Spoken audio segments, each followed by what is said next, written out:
बंदी छोड़ सतगुरु रामपाल जी परमेश्वर जी की जय हो।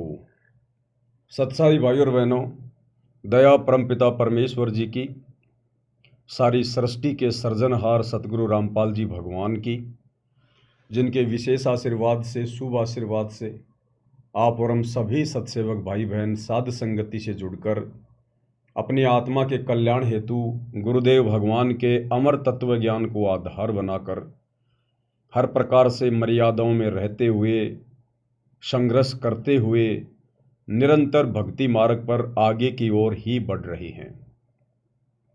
भाई और बहनों, इस कलयुग की बिचली पीढ़ी में, इस घोर कलयुग में जहां चारों तरफ राग, द्वेष, ईर्ष्या, मान बढ़ाई, मनमुटाव, हिंसा, इन सभी बकवादों का जोर है, दबाव है, प्रेशर है, और उसके बावजूद हजारों की संख्या में हंस आत्माएं अपने गुरु को परमेश्वर मानकर, पूर्ण ब्रह्म परमात्मा मानकर,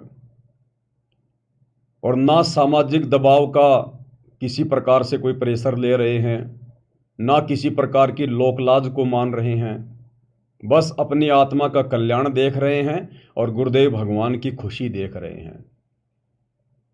क्योंकि गुरुदेव भगवान स्वयं कबीर परमेश्वर हैं और ये परमात्मा इस 21 ब्रह्मांड में, इस गंदे लोक में बिजनेस करने नहीं आते, कोई और काम धंधा करने नहीं आते। इनका केवल एक ही टारगेट होता है कि जितनी ज़्यादा हो सके और कम से कम समय में अपनी विशेष प्यारी आत्माओं तक ये संदेशा पहुंचा दूं, तत्व ज्ञान पहुंचा दूं, और हर प्रकार से उनको तैयार करके और शतलोक ले चलूं। और जो जो हंस आत्माएं अपने गुरुदेव को परमात्मा मानकर और उनके हृदय की बात को भली भांति समझकर, उनके सत्संग सुनकर और उनके वचन में रहते हुए अपने जीवन का एक ही लक्ष्य बना लेती हैं कि अब की बार 84 से पार, अब की बार 84 से पार, बस इसी बात से सतगुरु प्रसन्न होता है। तो उन आत्माओं का फिर गुरुदेव के अकाउंट में एक विशेष लेखा लिख दिया जाता है। क्योंकि भाई और बहनों, हम वापस सतलोक कब जाएंगे, कब हमारा वो समय आएगा, आप और हमें नहीं पता, लेकिन गुरुदेव भगवान अंतर्यामी, सबका लेखा जोखा रखने वाले, इन्होंने पहले ही लिखा हुआ है कि कब किस आत्मा की सजा पूरी होगी। क्योंकि हम यहाँ 21 ब्रह्मांड में सजा भोगने के लिए आए हुए हैं। सृष्टि रचना के माध्यम से हम सबको पता चल चुका है कि सतलोक में हमने क्या बहुत भयंकर गलती की थी। हम पतिव्रता पद से नीचे गिर गए थे। हम अपने परमपिता परमेश्वर को ना पहचान कर, ना जानकर, और इस काल के ऊपर, ज्योति निरंजन के ऊपर आस्था लगा बैठे थे।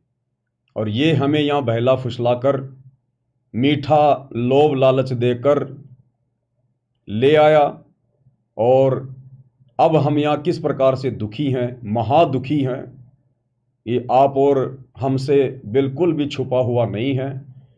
और अगर छुपा हुआ था काल प्रभाव से, तो गुरुदेव भगवान ने हमें सद्बुद्धि देकर, शास्त्रों से प्रमाण देकर, सत्संग कर करके उस बात से भली भांति रूबरू करवा दिया है। तो भाई और बहनों, गुरुदेव भगवान को पहले से पता है कि किस आत्मा की सजा पूरी हो चुकी है।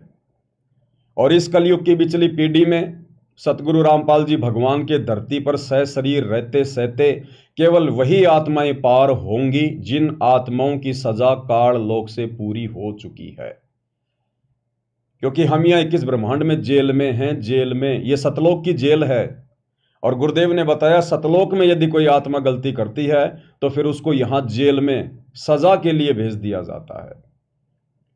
और यहां हम चाहे ब्रह्मा विष्णु महेश बन जाएं, वो भी हम सजा भुगत रहे हैं बिना ज्ञान के। तो यदि कोई छोटा सा गांव का सरपंच बन जाए, वो भी अपने आप को बहुत ज्यादा खुशी मानता है, सुखी मानता है कि मेरे बराबर सुखी कोई नहीं है।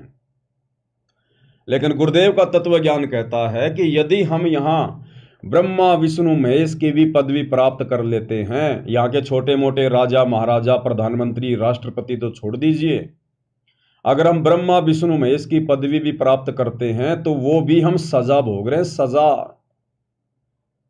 क्योंकि ब्रह्मा विष्णु महेश की पदवी प्राप्त करके हम कितनी बकवाद करेंगे, कितने अपने कर्म फोड़ेंगे, अपनी भक्ति को खर्च करेंगे। जो भक्ति हम मनुष्य जन्म प्राप्त करके इस पृथ्वी लोक पर करते हैं, उस भक्ति की शक्ति को हम ब्रह्मा विष्णु महेश बनकर बकवाद करके, राज्य भोग के, झूठा सुख भोग के काल का, हम उसको बर्बाद करेंगे। और जब हमारे वो पुण्य समाप्त हो जाएंगे, जब ब्लेडर से हवा निकल जाएगी, गुब्बारे से हवा निकल जाएगी, फिर वो गुब्बारा झाड़ियों में जाके गिरता है, कांटे चुभते हैं, फटता है फिर वो। तो ब्रह्मा विष्णु महेश की पदवी प्राप्त करके, अपने पुण्य अक्षीण करके, फिर हम आत्माएं 84 लाख योनियों में लंबा चक्कर काटने के लिए चले जाते हैं। किसी को नरक में भेज दिया जाता है, किसी को पृथ्वी लोक पर मनुष्य जन्म दे दिया जाता है। तो भाई और बहनों, यहां तो ब्रह्मा विष्णु महेश की पदवी भी सजा है, सजा। लेकिन ये सजा हमें कब महसूस होगी? जब हम गुरुदेव की शरण में आएंगे, जब हमें ये तत्व ज्ञान सुनने को मिलेगा, और सुनने के बाद गुरुदेव के विशेष आशीर्वाद से जब हम इसको समझने लगेंगे। तो भाई और बहनों, ये वर्तमान कलयुग की पिछली पीढ़ी का समय है। परमेश्वर सतगुरु रामपाल जी भगवान स्वयं सतलोक के राजा, सतलोक के शहंशाह, एकमात्र कायनात के रचयिता, 8 सितंबर 1951 से गांव धनाना, जिला सोनीपत, हरियाणा, भारतवर्ष की पावन भूमि पे प्रकट हैं। और हर बार ये परमात्मा अपने आध्यात्मिक ज्ञान के विशेष प्रचार प्रसार के लिए भारतवर्ष की भूमि को ही चुनता है। इसलिए परमात्मा ने इस भूमि की भी भूरी भूरी जो है वो प्रशंसा की है। परमेश्वर ने इसको धन्यवाद दिया है कि धन जननी धन भूमि, कि वो माता भी धन्य जिसने भगत को जन्म दिया, और वो धरनी यानी वो धरती भी धन्य जहां भगत का जन्म हुआ। इसीलिए भाई और बहनों, भारत देश हमेशा से जगत गुरु रहा है, पूरे विश्व को आध्यात्मिक ज्ञान देता है। क्योंकि ये भूमि गुरुदेव के आशीर्वाद से, क्योंकि परमात्मा सतयुग से ही यहां पर आना शुरू कर देते हैं, भिन्न भिन्न रूप धारण करके आत्माओं में भक्ति प्रवेश जो है वो करवा देते हैं। और उस भक्ति की शक्ति से यहाँ पर ऋषि मुनि बनते हैं, भगत आत्माएं बनती हैं, धर्म करती हैं, यज्ञ करती हैं, वेदों अनुसार साधना करती हैं, जिस कारण से काल अन्य देशों की तुलना में भारतवर्ष की संस्कृति को ज़्यादा नहीं बिगाड़ पाता है। जिस प्रकार ये पश्चिमी देशों की संस्कृति, जहाँ पर लोग नंगे होकर घूमते हैं, ना कोई माता पिता की शर्म है, ना कोई व्यवहार उनका अच्छा है, केवल अपना स्वार्थ ही है। लेकिन परमात्मा भारतवर्ष की भूमि को जो है वो बचा के रखते हैं भक्ति की शक्ति से। इसलिए काल ज़्यादा कुछ यहाँ बिगाड़ नहीं पाता है। और आने वाला जो विनाशकारी समय है, हम जिस युग परिवर्तन के दौर से गुजर रहे हैं, इस युग परिवर्तन के समय में वैसे घमासान तो मचेगा ही मचेगा, इसमें तो कोई दो राय नहीं है। क्योंकि जो भक्तिहीन प्राणी हैं, जो भक्ति के योग्य आत्माएं नहीं हैं, उन आत्माओं को यहाँ से जाना पड़ेगा, ताकि आने वाले समय में वे आत्माएं आप और हमें डिस्टर्ब ना करें, आप और हमारी भक्ति में कोई बाधा उत्पन्न ना करें। तो उन आत्माओं को तो यहाँ से किसी भी कारण से जाना पड़ेगा। तो 2028 युग परिवर्तन का समय गुरुदेव ने निश्चित किया हुआ है, पूर्व निर्धारित है, और बवंडर मचेगा। क्यों मचेगा? क्योंकि गुरुदेव भगवान ने कोशिश की सन 1993 से गांव-गांव जाकर लोगों को समझाकर। अब गुरुदेव ने केवल एकमात्र भारत को थोड़ी समझाना है, पूरे विश्व में उन्हीं की आत्माएं हैं। तो गुरुदेव भगवान ने फिर अपनी वचन शक्ति से आप और हमें सोशल मीडिया दी। ये विज्ञान धीरे धीरे गुरुदेव भगवान के आशीर्वाद से आगे बढ़ने लगी, क्योंकि आप देखिए भाई और बहनों, जो कलयुग का जो ये दूसरा जो ये चरण है, जो पिछली पीढ़ी है, ये 1951 से शुरू हुई है। इस कलयुग का जो प्रथम चरण था वो था जब कबीर परमात्मा, यही सतगुरु रामपाल जी, आज से 650 साल पहले बनारस के काशी शहर में लहरतारा तालाब पर एक विकसित कमल के फूल पर शिशु रूप में सशरीर सुबह ब्रह्म मुहूर्त में प्रकट हुए थे। सन 1398 वो दिन इस कलयुग की जो है प्रथम चरण था, वो प्रथम चरण का दिन था वो। तो सन 1398 से लेकर और जब परमात्मा मगर से अपनी लीला करके सशरीर सतलोक को गए सन 1518, तो ये जो बीच का समय था ये कलयुग की पिछली पीढ़ी का समय था। अब ये भी देखो भाई और बहनों, आप और हमारे लिए एक बहुत ही अच्छी शिक्षा देने वाला विषय है। कलयुग को स्टार्ट हुए तो 5,500 साल हो गई, लेकिन कलयुग स्टार्ट होते ही कलयुग का प्रथम चरण नहीं माना जाता। कलयुग का प्रथम चरण परमात्मा ने किस समय को सेलेक्ट किया? जितने दिन कबीर परमात्मा यानी 120 साल धरती पर रहे 650 साल पहले, केवल उसी समय को परमात्मा ने कलयुग की पिछली पीढ़ी का समय निर्धारित किया, निश्चित किया। सन 1398 से 1518, उसके बाद वो समय समाप्त हो गया। अब गुरुदेव भगवान कई बार सत्संगों में जिक्र करते थे कि बच्चों, अब पुनः सन 1951 से कलयुग की पीढ़ी का दूसरा जो ये चरण है वो शुरू हो चुका है, लेकिन आप और हम समझ नहीं पा रहे थे। अब गुरुदेव के आशीर्वाद से समझ में आया कि जब जब वो कबीर परमात्मा धरती पर सशरीर प्रकट होता है, आता है अपनी आत्माओं को विशेष ज्ञान देने के लिए, तत्व ज्ञान देने के लिए, और जब तक परमात्मा धरती पर रहता है, जो पूरा जीवन एक लीला करता है, जब तक परमेश्वर रहते हैं तब तक ही वो समय रहता है, वो चरण रहता है। तो वर्तमान जो कलयुग की पिछली पीढ़ी चल रही है, ये 8 सितंबर 1951 से शुरू हुई है, क्योंकि उस दिन कबीर परमेश्वर सतगुरु रामपाल जी सतलोक से सशरीर चलकर धरती पर प्रकट हुए।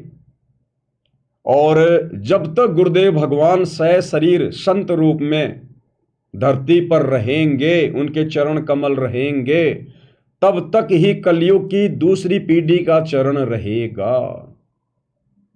इसलिए मोक्ष प्राप्त करने का सुनहरा अवसर, गोल्डन चांस, केवल तब तक ही है जब तक सतगुरु रामपाल जी भगवान सशरीर धरती पर हैं। उसके बाद कलयुग की पिछली पीढ़ी का वो चरण समाप्त हो जाएगा।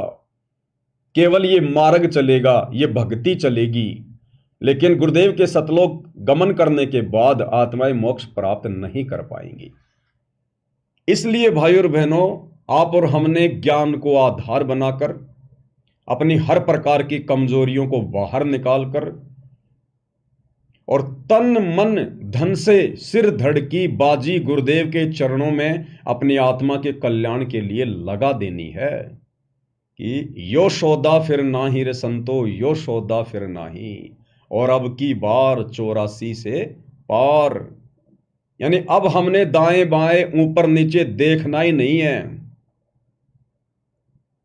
समाज, परिवार, रिश्तेदार, हमने उनकी उन ज्ञान विरुद्ध परंपराओं को, मर्यादाओं को, रीति रिवाजों को देखना ही नहीं है। आज भले दुनिया नाराज हो तो हो जाए, 100 बार हो जाए, 1,00,000 बार हो जाए, अब हमने गुरुदेव भगवान को नाराज होने का मौका नहीं देना है। रूठो चाहे जग सारा, पर रूठे ना परमेश्वर हमारा। भाई, घर छूटो चाहे जग रूठो, चाहे रूठो ये संसारा हो, कौन सुनेगा मेरी काल लोक में, जय गुरु रूठ गया मेरा हो। इसलिए भाई और बहनों, अब हमारा केवल एक ही लक्ष्य होना चाहिए, एक ही टारगेट होना चाहिए कि अब की बार 84 से पार। हालांकि परमात्मा तो निश्चित करके आते ही हैं कि कितनी आत्माओं का मोक्ष होगा, कितनी आत्माओं का वो ठीक का समय आ चुका है, कितनी आत्माओं की काल लोक से सजा पूरी हो चुकी है। वो आत्मा तो जाएंगी ही जाएंगी। उन आत्माओं को चाहे काल कितना बिगाड़ने का प्रयास करे, कितना ही डराने का, धमकाने का, तोड़ने का प्रयास करे, उन आत्माओं पर गुरु की विशेष रजा होने के कारण काल अंत में उनका कुछ नहीं कर पाएगा। उनको तो परमात्मा ने एन केन और प्रकरण लेकर ही जाना है, एट द कॉस्ट, किसी भी कीमत पर। लेकिन ये सुनहरा मौका उन आत्माओं के पास भी है।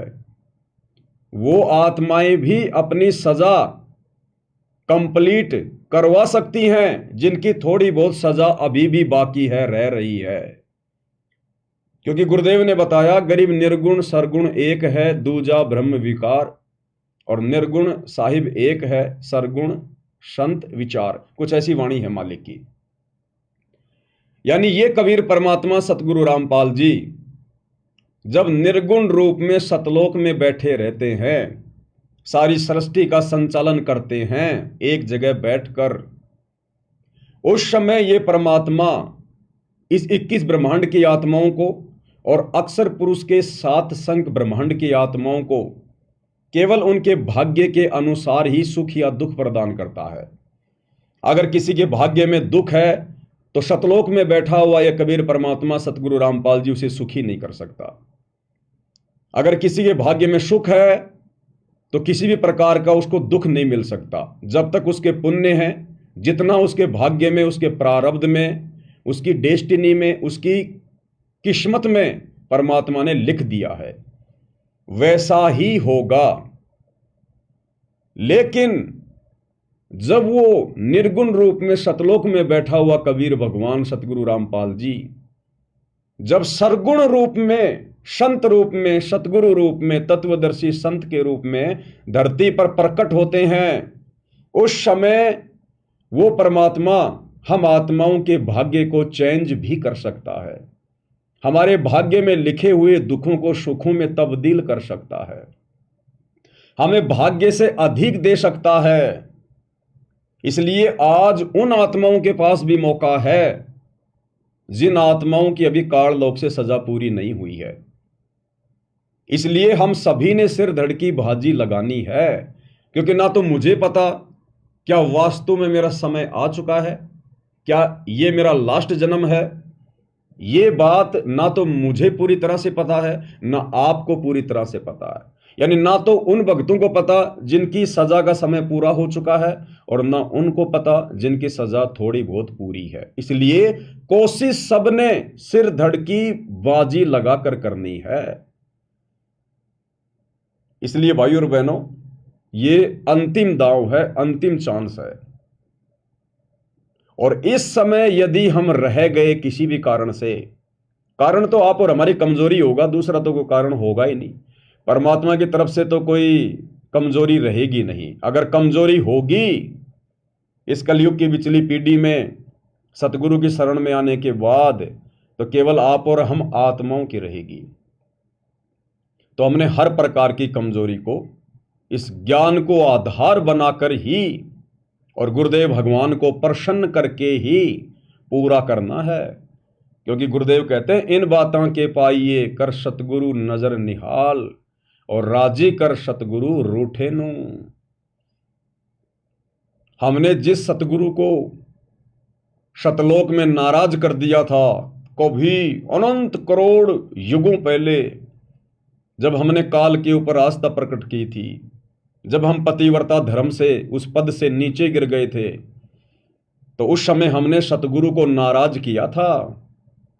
आज वही सतगुरु कबीर साहेब सतगुरु रामपाल जी धरती पर आप और हमें लेने आए हैं। इसलिए आज हमने उनको प्रसन्न करना है, उस रूठे हुए सतगुरु को पुनः प्रसन्न करना है, राजी करना है, ताकि वे हमें अपने साथ अपने शब्द स्वरूपी विमान में बैठाकर वापस घर ले चलें। जिस घर जाने के लिए, जिस घर की प्राप्ति के लिए और आज से पहले आप और हम आत्माओं ने ही, जिनका सतयुग में भी जन्म हुआ, त्रेता में भी हुआ, द्वापर में भी हुआ, आप और हम आत्माओं ने ना जाने क्या क्या यत्न और प्रयत्न किए। परमात्मा कहते हैं ना, या गिद्दड़ वाली रात 84, यानी एक गिद्दड़ होता है, वो कुएं में गिर जाता है, झेरे कुएं में। अब जंगल में कौन सुना है उसकी आवाज, और कुआं भी गहरा, और वो बहुत ज्यादा वो प्रयास करता है बाहर निकलने का, लंबी लंबी वो छलांगा मारता है। या गिद्दड़ वाली रैन 84, आन पड़या हूं झेरे में, ऊंची ऊंची लाई छलांगा, यतन किए बहुतेरे में। तो वो गिद्दड़ बहुत ज्यादा यत्न करता है, प्रयत्न करता है, चिल्लाता है, चीखता है कि शायद कोई मेरी मदद कर दे, मैं यहां से बाहर निकल जाऊं। लेकिन वो इतनी ऊंची छलांग नहीं लगा पाता कि कुएं से बाहर निकल जाए, और सुनने वाला भी वहां कोई नहीं।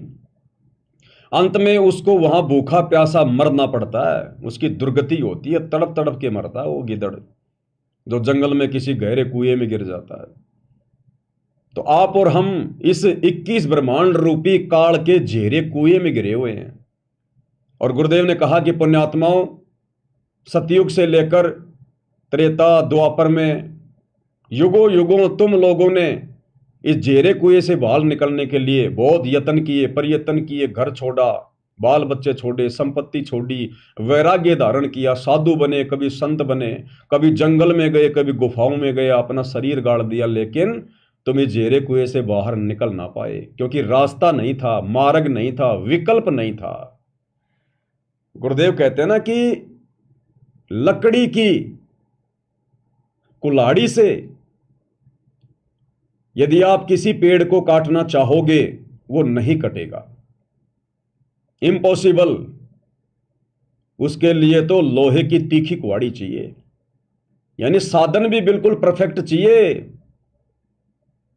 इस झेरे कुएं 21 ब्रह्मांड से निकलने के लिए हमें भक्ति मार्ग चाहिए, सच्चा सतगुरु चाहिए, मार्गदर्शक चाहिए, और वे हमें जो विधि बताएं, जो भक्ति रूपी जो कुल्हाड़ी वो हमें दें, उसके बाद हमने इस काल के पैरों पे जो है वो प्रहार करना है, तब हम यहां से बाहर निकल सकते हैं।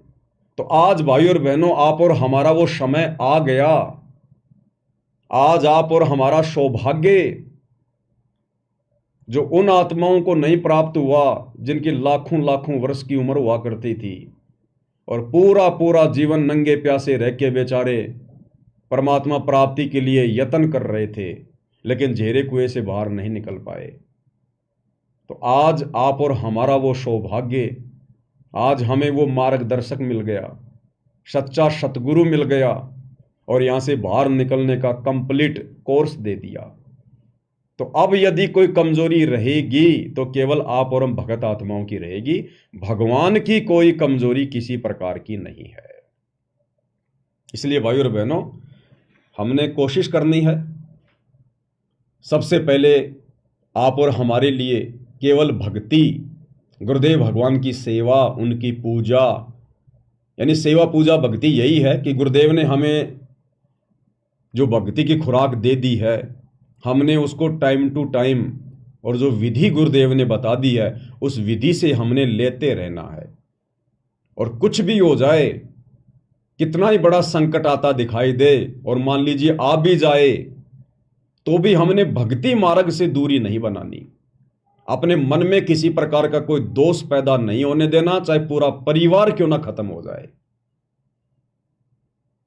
क्योंकि ये परिवार ना जाने कितनी बार खत्म हो चुके हमारे, कोई पहली बार थोड़ी होगा। अगर होना होगा, वैसे तो सतगुरु की शरण में आने के बाद कांटा भी नहीं लगता। गुरुदेव कहते हैं अगर मर्यादा में रहोगे तो, अगर विश्वास तुम्हारा पक्का है तो कांटा भी नहीं लगने देगा परमात्मा।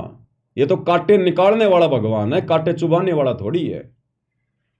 लेकिन किसी कारण से हो सकता है हमारे हित में, हमारे भले में, वो सूली की सजा मान लो अगर कांटे में वो टल रही है, ऐसी कोई आपत्ति, कोई परेशानी भी आ जाए, तो भी हमने अपने विश्वास को, गुरुदेव के ज्ञान को आधार बनाकर डगमग नहीं होने देना। परमात्मा कहते हैं द्वार धनी के पड़या रहे चाहे धक्के धनी के खा, शो काल झक जोर ही पर द्वार छोड़ ना जा। काल तो कोशिश करेगा हर प्रकार से तोड़ने का, मरोड़ने का, लोकलाज में फंसाने का, दबाव बनाएगा, डराएगा, धमकाएगा, मन में सौ प्रकार की चिंताएं पैदा करेगा। लेकिन आप और हमने गुरुदेव के ज्ञान आधार रूपी रस्सी को पकड़ के रखना है, जकड़ के रखना है। और फिर हम आत्माओं के दृढ़ विश्वास को देखकर परमात्मा फिर हमारे साथ ही तो रहता है, हमारे पीछे तो रहता है परमात्मा। और अपनी वाणी में फिर गुरुदेव कहते हैं, जय तू चाले एक कदम मैं चालूं कदम 60, कि अगर तू भक्ति मार्ग पर मेरे ऊपर विश्वास कर कर ज्ञान को आधार बनाकर अगर तू एक कदम भी आगे बढ़ेगा तो गुरुदेव कहते हैं बेटा तेरे लिए, तेरे भविष्य के लिए, तेरे संकटों का विनाश करने के लिए मैं 60 कदम आगे चलूंगा, 60 कदम। जय तू चाले एक कदम मैं चालूं कदम 60, और जय तू हो जा काठ का, काठ यानी लकड़ी, तो मैं हो जाऊं लोहे की लाठ। और साथ में फिर हमें हिदायत भी दे रहे हैं कि जय तू हो जा काठ का, यानी अगर तेरे अंदर जरा भी अहंकार आ गया, अभिमान आ गया, मन में दोष आ गया, अगर तू लकड़ी की तरह हो गया, जरा भी टाइट हो गया ना, जय तू हो जा काठ का, तो परमात्मा कहते फिर मैं तेरा बाप हूं, फिर मैं हो जाऊं लोहे की लाठ। तू अगर लकड़ी बनेगा तो फिर मैं लोहा बन के बैठ जाऊंगा, फिर ध्यान रख लेना। इसलिए भाई और बहनों, गुरुदेव हमें बार बार समझाते हैं कि भक्ति मार्ग पर पूर्णतया सफलता प्राप्त करने के लिए आधिनी के पास है पूर्ण ब्रह्म दयाल, और मान बढ़ाई मारियो बेअदबी सिरकाल। यानी अहंकार का और सतगुरु रामपाल जी भगवान का, इस परमेश्वर का तो खड़ा एक्सीडेंट है, खड़ा एक्सीडेंट। इसलिए भाई और बहनों, हमने हर प्रकार से हर भक्ति विधि में रहते हुए और गुरुदेव के द्वारा बताए गए प्रत्येक फॉर्मूले को इसी प्रकार से अपने जीवन में लागू करते हुए निरंतर आगे की ओर बढ़ना है। क्योंकि अब की बार हमारा केवल एक ही लक्ष्य है, एक ही टारगेट है, अब की बार 84 से पार।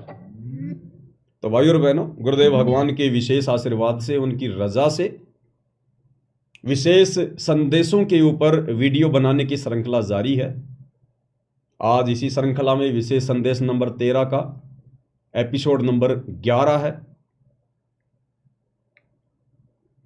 तो आज का वीडियो हम शुरू करें उससे पहले पूज्य गुरुदेव भगवान की वंदना करेंगे, जयकारा लगाएंगे, गुरुदेव भगवान से आशीर्वाद प्राप्त करते हैं। बंदी छोड़ सतगुरु रामपाल जी भगवान की जय हो। परमपिता परमात्मा, सारी सृष्टि के रचनहार, कुल मालिक, असंख्य ब्रह्मांडों के स्वामी, जगत गुरु, तीनों लोकों में प्रवेश करके सबका धारण पोषण करने वाले राजाधिराज, आत्माधार, नाथों के नाथ, देवों के देव महादेव, सर्वेश्वर महेश्वर मृत्युंजय, अजरो अमर आदि अनादि सनातनी प्रभु, जगत पिता जगदीश्वर, श्री श्री 1008 की उपाधि के वास्तविक अधिकारी, अकाल मूर्त शब्द स्वरूपी राम, वासुदेव, सर्वगतम ब्रह्म, परम पूज्य, प्रथम पूज्य, परम संत, परम पुरुष, परम धनी, परम दयालु, सत्य कबीर, हक्का कबीर, अल्लाहु कबीर, अल्लाहु अकबर, बाखबर, अल्लाह ताला, जगत के तारणहार, जगत के मुक्तिदाता, जगत के जगन्नाथ, हारे के सहारे, हिंदुओं के राम, मुसलमानों के अल्लाह, सिखों के वाहिगुरु, ईसाइयों के मसीह, दया के सागर दयानिधि, करुणा के सागर करुणानिधि, स्वयंभू परिभू, संकट मोचन, कष्ट हरण, मंगल करण, दुख भंजन, अविगत कबीर, निर्विकार निर्विषम परमात्मा, अलय अलेख सतगुरु, आदि अनादि सतगुरु, असली मर्यादा पुरुषोत्तम, असली राम, असली कृष्ण, असली घनश्याम, असली मुरारी, राजाओं के राजा, महाराजाओं के महाराजा, शहंशाहों के शहंशाह, सम्राटों के सम्राट, भगवानों के भगवान, अल्लाहों के अल्लाह, प्रभुओं के प्रभु, मसीहाओं के मसीह, सच्चे वाहिगुरु, बाबाओं के बाबा, पीरों के पीर, सेठों के सेठ, जगत सेठ, सावड़सा सेठ, सर्वगुण संपन्न, अनंत कोटि कलाओं के स्वामी, अनंत कोटि ब्रह्मांडों के नायक, योगियों में महायोगी, ध्यानियों में महाध्यानी, सिद्धों में परम सिद्ध, ज्ञानियों में तत्व ज्ञानी, ब्रह्म ज्ञानी, महाज्ञानी, परम ज्ञानी, सर्वश्रेष्ठ ज्ञानी, विज्ञानी, युवा कबीर, समर्थ कबीर, असमवात, अमित ओजा, सच्चे रहनुमा, करीम अल्लाह, सुभान अल्लाह, दुनिया के अंतिम पैगंबर 8 सितंबर 1951 से गांव धनाना, जिला सोनीपत, हरियाणा, भारतवर्ष की पावन भूमि पे प्रकट रियल कल्कि भगवान श्री नारायण साकार हरि, श्री बाबा साहेब नूर अनंत परमात्मा, सच्चे दरवेश, सच्चे बाखबर, संत शिरोमणि सतगुरु रामपाल जी परमेश्वर जी के चरण कमल में साध संगति से जुड़े हुए देश विदेश से आप और हम सभी सत्सेवक भाई बहनों का अनंत कोटि दंडवत प्रणाम। तो भाई और बहनों, गुरुदेव भगवान की विशेष रजा और उनकी विशेष रजा का विशेष संदेशों के माध्यम से विशेष फायदा उनकी विशेष आत्माएं ही उठा सकती हैं। और वो भाई बहन तमाम विशेष आत्माओं की श्रेणी में हैं, संज्ञा में हैं, जिनको गुरुदेव भगवान ने बरवाला कांड के बाद अपना विशेष आशीर्वाद देकर साध संगति से जोड़ रखा है। और साध संगति से जुड़कर जो आत्माएं धीरे धीरे अपने आप को मरा हुआ समझने लग रही हैं, जिन आत्माओं को अपनी भक्ति और मर्यादाओं के अलावा किसी भी चीज की कोई विशेष चिंता नहीं है, जिन्होंने अपना एक ही टारगेट बना लिया, अब की बार 84 से पार, तो ये विशेष संदेश उन्हीं आत्माओं को समझ में आएंगे। अन्य भाई बहन इन गुरुदेव भगवान की ज्ञान आधारित बातों को सुनकर भी, क्योंकि आप और हम दो कोटि के जीव अगर कुछ भी बोलते हैं तो गुरुदेव के ज्ञान को सामने रख के बोलते हैं, क्योंकि आप और हमारे पास में कुछ भी नहीं है, कुछ भी। लेकिन गुरुदेव ने हमें बहुत कुछ बना दिया, बहुत कुछ, यहां के शंकराचार्यों से सैकड़ों गुना ऊपर बना दिया परमात्मा ने। इसलिए परमेश्वर ने साध संगति के माध्यम से आप और हमें अधिकार दिया है, आशीर्वाद दिया है, दृढ़ता प्रदान करने का, कि सत्संग में बूटे साधु एक से एक अगाधु, नर उनकी शरणा लाग जिनकी झुकी तड़े ने डाली। गुरुदेव कहते हैं कि अपने गुरु के सत्संग सुनने के बाद अपने भगत भाई बहनों के बीच में बैठकर, और विशेषकर उन भक्तों के बीच में मंडली बनाकर बैठना चाहिए जो भगत भाई बहन काफी समय से भक्ति मार्ग से जुड़े हुए हैं, जो पुराने भगत भाई बहन हैं। उनके बीच में बैठने से परमात्मा की चर्चा होगी और बहुत सारे भक्ति के नए नए कंसेप्ट निकलकर सामने आएंगे। वो बातें सुन सुनकर उन पुराने भक्तों के मुख से और नए भक्तों का विश्वास दृढ़ होगा, गुरुदेव के चरणों में उनकी श्रद्धा बनेगी, उनकी आस्था दृढ़ होगी। इसलिए गुरुदेव ने साध संगति को विशेष महत्व दिया है कि साध संगति हरि भक्ति बिन कोई न उतरे पार, और निर्मल आदि अनादि है गंदा सब संसार। तो भाई और बहनों, अब आप विचार करो, थोड़ा सा कॉमन सेंस का इस्तेमाल करो कि वर्तमान में गुरुदेव भगवान का सत मिशन, उनका 13वां यथार्थ कबीर पंथ कहां से चल रहा है। क्योंकि गुरुदेव भगवान ने जो भी कुछ कहना था, जो बताना था, हमें जो मार्गदर्शन देना था, सब कुछ दे दिया सत्संगों के माध्यम से। और हमारी परीक्षा के लिए, हमारे को जांचने के लिए, परखने के लिए, जैसे हीरे को जांचा जाता है, परखा जाता है, अहरण के ऊपर रख के घण की चोट मारी जाती है, अगर जरा भी अगर वो टूट जाता है, वो किरच हो जाता है, तो वो 2 आने का भी नहीं, उसको फेंक दिया जाता है, कोडियों के भाव जाता है, कोडियों के भाव। और जिसके ऊपर घण की चोटों पे चोट मारने के बाद भी अगर वो टूटता नहीं है, निशान भी नहीं पड़ता है, तो उसकी कीमत करोड़ों में होती है। तो 2014 बरवाला कांड के बाद का जो समय है, ये समय गुरुदेव अपने हीरों को परख रहे हैं हिसार जेल में जाकर बैठकर। तो गुरुदेव भगवान तो बैठ गए जाकर हिसार जेल में। अब पीछे क्या है? पीछे ये सतलोक आश्रम है। संगत कहां जाती है? इन आश्रमों में जाती है। तो विचार करो, गुरुदेव का मिशन चल कहां से रहा वर्तमान में, क्योंकि गुरुदेव तो जेल में जाकर बैठ गए।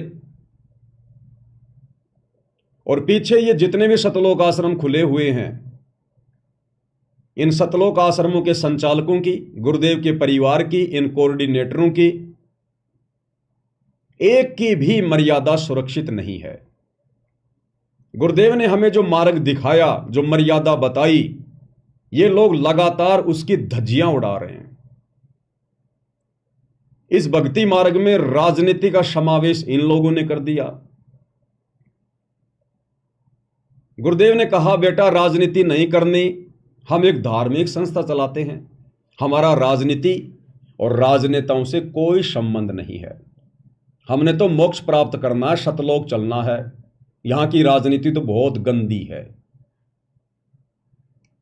लेकिन 2019 में इसी सतलोक आश्रम ने कांग्रेस का सपोर्ट किया, 2024 में लोकसभा चुनाव में बीजेपी का सपोर्ट किया, और अन्य छोटे मोटे राजनेताओं से तो अपने धार्मिक स्वार्थों के लिए, अपने राजनीतिक स्वार्थों के लिए ये लोग मिलते ही रहते हैं, आडंबर करते ही रहते हैं। तो धज्जियां उड़ाई गुरुदेव के वचनों की। गुरुदेव ने कहा, बेटा मोबाइल में भी गेम नहीं खेलना। लेकिन इन लोगों ने बरवाला में, धनाना के गांव वालों के लिए और बैडमिंटन का स्टेडियम बनवा दिया करोड़ों रुपए का। गुरुदेव के आदेशों की, उनके वचनों की धज्जियां उड़ाई गई। गुरुदेव ने कहा, बेटा हमने मोबाइल में कार्टून वगैरह नहीं देखने। इन लोगों ने कहा, गुरुजी कोई बात नहीं, कार्टून नहीं देखेंगे, हम तो आपका ही कार्टून बना देंगे। और इन लोगों ने एक 25 मिनट की, अभी 28 जून 2025 को जो एक 3D फिल्म चलाई है, इन्होंने गुरुदेव भगवान का ही कार्टून बना दिया और पूरी संगत को दिखा दिया, सबकी मर्यादा तुड़वा दी। गुरुदेव ने कहा कि हमने मोबाइल में कार्टून नहीं देखना। इन लोगों ने गुरुदेव को कार्टून बनाकर और पूरी संगत को दिखा दिया। आदेशों की धज्जियां उड़ाई गई। गुरुदेव ने कहा कि हमारा संसार से कोई लेना देना नहीं है, जो लोग भक्ति मार्ग पर नहीं है वो हमारे लिए बाधक हैं, हमने उनके साथ बैठना भी नहीं चाहिए। दुनिया से ती दोस्ती, पड़े भजन में भंग, एकाएकी राम से या साधु के संग। या तो भगवान की भक्ति में लीन रहो, या मिलना उठना बैठना भी हो तो अपने भगत भाई बहनों के बीच में, यानी साध संगति ही करो। इन लोगों ने हरियाणा के जाट आरक्षण में लाखों भक्तों को बैठा दिया, महीने भर तक। सुबह जाते उनके धरनों पर, उनकी बकवादें सुनकर, गालियां सुनकर, अब जगत वाले क्या करेंगे? आरक्षण में बैठे हुए वो जाट भाई क्या कहेंगे? उनके मुख में तो वही बातें, बात बात पे गालियां। एक समय ये दास, बरवाला कांड हुआ ही था, उस समय ये दास हरियाणा के रोहतक में चला गया, जींद चौराहे पर, जहां पर एक नामदान सेंटर खुला हुआ था, जिसका संचालन हरियाणा का स्टेट कोऑर्डिनेटर अमन गोदारा कर रहा था। अमन गोदारा का वहां पर मकान है जींद चौराहे के पास। तो मैं चला गया वहां पर।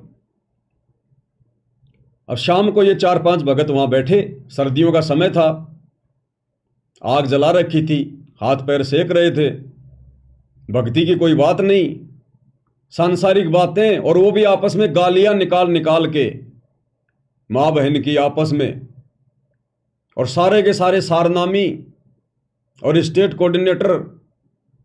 तो दास को थोड़ा अच्छा नहीं लगा, मैंने टोक दिया। मैंने कहा, भगत जी आप ये क्या कर रहे हो? आप तो बड़े पुराने पुराने भगत हो। अमन गोदारा जी, आप तो कहा करते थे कि जब मैं खेतों में, जब मैं ट्रैक्टर चलाया करता था, उस समय गुरुजी तो कई बार मेरे पास खेत में आ जाया करते थे, मैं ट्रैक्टर को रोक के फिर बैठ के बात किया करता था। इतने पुराने समय से मैं गुरुजी से जुड़ा हुआ हूं। और दास ने कहा कि आप लोग गालियां निकाल निकाल के बातें कर रहे हो, क्या गुरुदेव ने कभी बताया? ऐसी घटिया कभी शिक्षा दी गुरुदेव ने? तो हरियाणा का स्टेट कोऑर्डिनेटर अमन गोदारा मुझे बोला कि रे बागड़ी, बागड़ी यानी जो राजस्थान के लोग होते हैं उनको बागड़ी कहते हैं। बोला, रे बागड़ी तने बेरा को न्या। भाई किस बात का? बोले, ये हमारे हरियाणा की लैंग्वेज है, अरे या हेल्पिंग वर्ब है, जिसने तू गाड़ी कवे है ना, ये तो हरियाणा की भाषा में हेल्पिंग वर्ब है, हेल्पिंग वर्ब। इनके बिना तो हमारी बात ही पूरी ना होती। जब तक दो चार गाड़ियां ना निकाल लें तब तक तुम्हारा सेंटेंस पूरा नहीं होता। तो जिसने तू गाड़ियां कवे है ना, ये तो हमारी हरियाणा की भाषा में हेल्पिंग वर्ब है। तो दास ने कहा कि भगत जी, जगत वालों के लिए तो हेल्पिंग वर्ब हो सकती है, लेकिन तुम अब जगत वाले थोड़ी रहे हो, तुम तो भगत बन गए। और तुम यदि इन हेल्पिंग वर्बों का अभी भी यूज करोगे तो हमारे जैसे छोटे मोटे भगत क्या सीखेंगे, अन्य नए भक्तों पे क्या असर पड़ेगा। बोले बाढ़ में जाओ, पढ़ो तो पढ़ो, बोले हमने के लिए कोई ठेकेदारी ले रखी से। तो ये हाल था भाई और बहनों इन बड़े बड़े कोऑर्डिनेटरों का। इसलिए दास इनको जड़ से जानता है, इन सभी लोगों को जड़ से। परमात्मा ने मुझे मौका दिया इन लोगों की संगति करने का। 2013 में जैसे ही गुरुदेव भगवान ने मेरे ऊपर नाम दीक्षा की रजा बख्शी, तो मुझे पता चला कि भाई यहां तो सेवा भी मिलती है। तो मैं बाथरूम में चला गया, मैंने कहा भाई बाथरूम की सेवा लेंगे, सेवा करनी है फिर ढंग से करेंगे। तो बाथरूम वाले भाई बोले ऐसे बाथरूम की सेवा नहीं मिलती। बोले बाथरूम की सेवा और जूता घर की सेवा ये विशेष सेवा है, इस सेवा को करने से आधी नहीं आती है, और इस सेवा के लिए भाई गुरुदेव से प्रार्थना करनी पड़ती है डायरेक्ट। तो मैंने कहा वो कैसे होगी। बोला शाम को गुरुजी दर्शन देंगे, उस समय जाना और गुरुजी से प्रार्थना कर लेना, अगर गुरुजी यस कर दें तो आ जाना, नाम लिखवा देना। मैंने कहा ठीक है भाई। दास शाम को लाइन में लग गया। वैसे गया था दास, समागम में नहीं गया था, आड़े दिन गया था। उस समय समागम नहीं था बरवाला में, और किसी भगत को नाम दीक्षा वगैरह लेनी थी, तो मैं फ्री था। तो मेरे को फ़ोन किया गया, बोले भगत जी आप जाओगे क्या उनके साथ में। मैं तो तैयार हो गया तुरंत, मैं चलो भाई। तो वैसे गए थे। तो शाम को 4 साढ़े 4 बजे के बाद में अनाउंसमेंट हुआ कि जिन जिन भगत आत्माओं ने सतगुरुदेव जी के दर्शन करने हैं वो कृपया लाइन लगा लें। तो दास भी लाइन में लग गया दौड़ के। नंबर आया तो अब उस समय तो भाई और बहनों देखो हमारी भी बुद्धि इतनी काम कर रही थी, हम भी उस दाढ़ी मूंछ वाली फोटो को ही परमात्मा मान रहे थे। हालांकि गुरुदेव का जो दर्जा था हमारी नज़रों में दाढ़ी मूंछ वाले से नीचे नहीं था, लेकिन बस वो गुला मिला सा ज्ञान था। गुरुजी कहते ना तुम्हारी ऐ नहीं मिट रही, वो वाली बात थी। तो दास ने कहा, पहले तो मालिक ने आशीर्वाद दे दिया, नीचे गर्दन जाके कर ली, आशीर्वाद मिल गया। फिर दास ने कहा कि गुरुजी, बोले हाँ भाई। मगर गुरुजी दास को बाथरूम की सेवा चाहिए। अब ये मेरा बोलना भी बिल्कुल बेकार था, क्योंकि गुरुदेव एक सत्संग में कहते हैं कि बहुत सारे भगत जो है बार बार कहते हैं गुरुजी सार नाम दे दो, गुरुजी सार नाम दे दो। तो गुरुजी ने कहा रे अभी तो तुमने बोलना भी ढंग से नहीं सीखा, अभी तो तुम लोगों ने बोलना भी ढंग से नहीं सीखा कि अपने गुरु के साथ में कैसे बातचीत की जाती है, और तुम बाट देख रहे हो सार नाम की। तो उसी प्रकार से दास ने कहा कि गुरुजी मुझे बाथरूम की सेवा चाहिए। अब ये हो गया एक प्रकार से आदेश हो जाता है ये कि मुझे बाथरूम की सेवा चाहिए। लेकिन भाई और बहनों उस समय ज्ञान नहीं था, बिल्कुल भी नए नए जुड़े थे, 2013 की बात है। अब 2 4 5 महीने में कहां से ज्ञान हो जाएगा। लेकिन मालिक तो अंतर्यामी है, जानी जान है, परमात्मा तो हमारे भाव देखता है। तो गुरुदेव ने कहा कि बेटा कहां से है। अब उस समय यह भी नहीं पता था कि भाई गुरुजी अंतर्यामी है। तो मैंने कहा गुरुजी मैं जयपुर से हूं। तो बोले जा बेटा ले ले बाथरूम की सेवा जा। अब मैं तो करके दंडवत प्रणाम और सीधा गया बाथरूम में। वहां पर एक वेद प्रकाश भगत जी थे, पलवल के, हरियाणा के। तो उनके पास गया, मुझको भगत जी गुरुजी ने आशीर्वाद दे दिया। तो बोला ठीक है, बोलो लिख ले नाम। मेरा नाम लिख दिया गया। अब बाथरूम वालों की सेवा होती थी समागम के समय, यानी 3 दिन का गुरुदेव सत्संग किया करते थे। तो सत्संग के समय जब सारे भगत आत्मा पंडाल में बैठी रहती थी, सुबह 11 बजे से 1 बजे तक, उस समय बाथरूमों में भीड़ नहीं होती थी, क्योंकि सब लोग बैठ के सत्संग सुन रहे होते थे। कुछ एक मेरे जैसे निकम्मे होते थे जो सत्संग के समय भी बाथरूम में आते जाते रहते थे। अब ठीक है, किसी को कोई विशेष प्रॉब्लम है पेट खराब है या कोई वैसे कोई दिक्कत है, वो तो चलो सत्संग में उठ के गुरुदेव को प्रणाम करके आ सकता है, लेकिन वहां तो लाइन लगी रहती थी बरवाड़ा में। और कई बार तो गुरुदेव भगवान ने बीच में रोकना पड़ता था उनको सत्संग में, दुखी होके कि रे तुम मुश्किल से थोड़ा बहुत समय निकाल के आते हो और ये 2-3 घंटे का सत्संग भी तुम बैठ के नहीं सुन सकते। और गुरुदेव कहते थे कि सत्संग में आके बात चलावे और उस अपराधी आत्मा को फिर 3 लोक नहीं ठोर।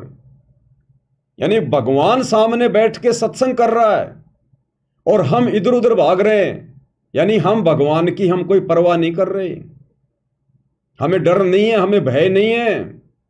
एक मुख्यमंत्री यदि मीटिंग ले रहा हो तो मुख्यमंत्री की इजाजत के बिना दूसरे व्यक्ति बाथरूम करने भी नहीं जाते कि कहीं मुख्यमंत्री जी नाराज ना हो जाए। और यहां तो सामने भगवान बैठे, लेकिन उस समय भाई और बहनों सब गुरु को मानुष ही मान रहे थे, हम भी उसी श्रेणी में थे। तो उस समय हम लोग बाथरूम को साफ किया करते थे, बाथरूमों की सेवा किया करते थे। तो उस समय ये सारे के सारे चौधरी लोग, ये कोऑर्डिनेटर वगैरह, ये बड़े बड़े ये परम भगत जो आज राजनीतियां कर रहे हैं, ये सारे के सारे उस समय बाथरूम में आ जाया करते थे। सत्संग तो बेचारी आम संगत सुना करती थी, चौधरी थोड़ी सुनते हैं सत्संग। तो वहां जाते थे सारे, तो घंटा आध घंटा तो बाथरूम की सफाई करवाया करते थे और उसके बाद में फिर बाथरूम वाले उस कमरे में बैठ जाया करते थे कोने में। और उधर तो सत्संग चल रहा है मालिक का, छोटा सा स्पीकर वहां भी लगा होता था, उसकी तो आवाज कर देते थे कम और खुद फिर आपस में अपने घर विद की बातें किया करते थे, राजनीति की बातें किया करते थे ठाके लगा लगा के। अब मैं भी ज्यादा उनकी राजनीति को नहीं समझ पाया करता था, कभी कभी सत्संग में ध्यान दे लिया, कभी कभी उनकी बातें सुन ली। तो इस प्रकार से मामला चलता रहता था। तो उस समय भाई और बहनों इन सब से मेरे संपर्क हो गए। हमारे घर पर उस समय गाय थी, गाय। तो ये कहा करते थे, बागड़ी राजस्थान में घी अच्छा मिलता है, घी का बंदोबस्त है क्या? मगर मिल जाएगा, हमारे तो खुद का गाय है। तो कभी तो मेरे से 1 किलो मंगवाते, कभी 2 किलो मंगवाते और पैसे मेरे को दे दिया करते थे। तो कभी तो हरियाणा का स्टेट कोऑर्डिनेटर मेरे से घी मंगाता था, फिर उसको पता चलता कि कहाँ से मंगवा रहा है, अरे वो बागड़ी ले आवे, बागड़ी वो पवन।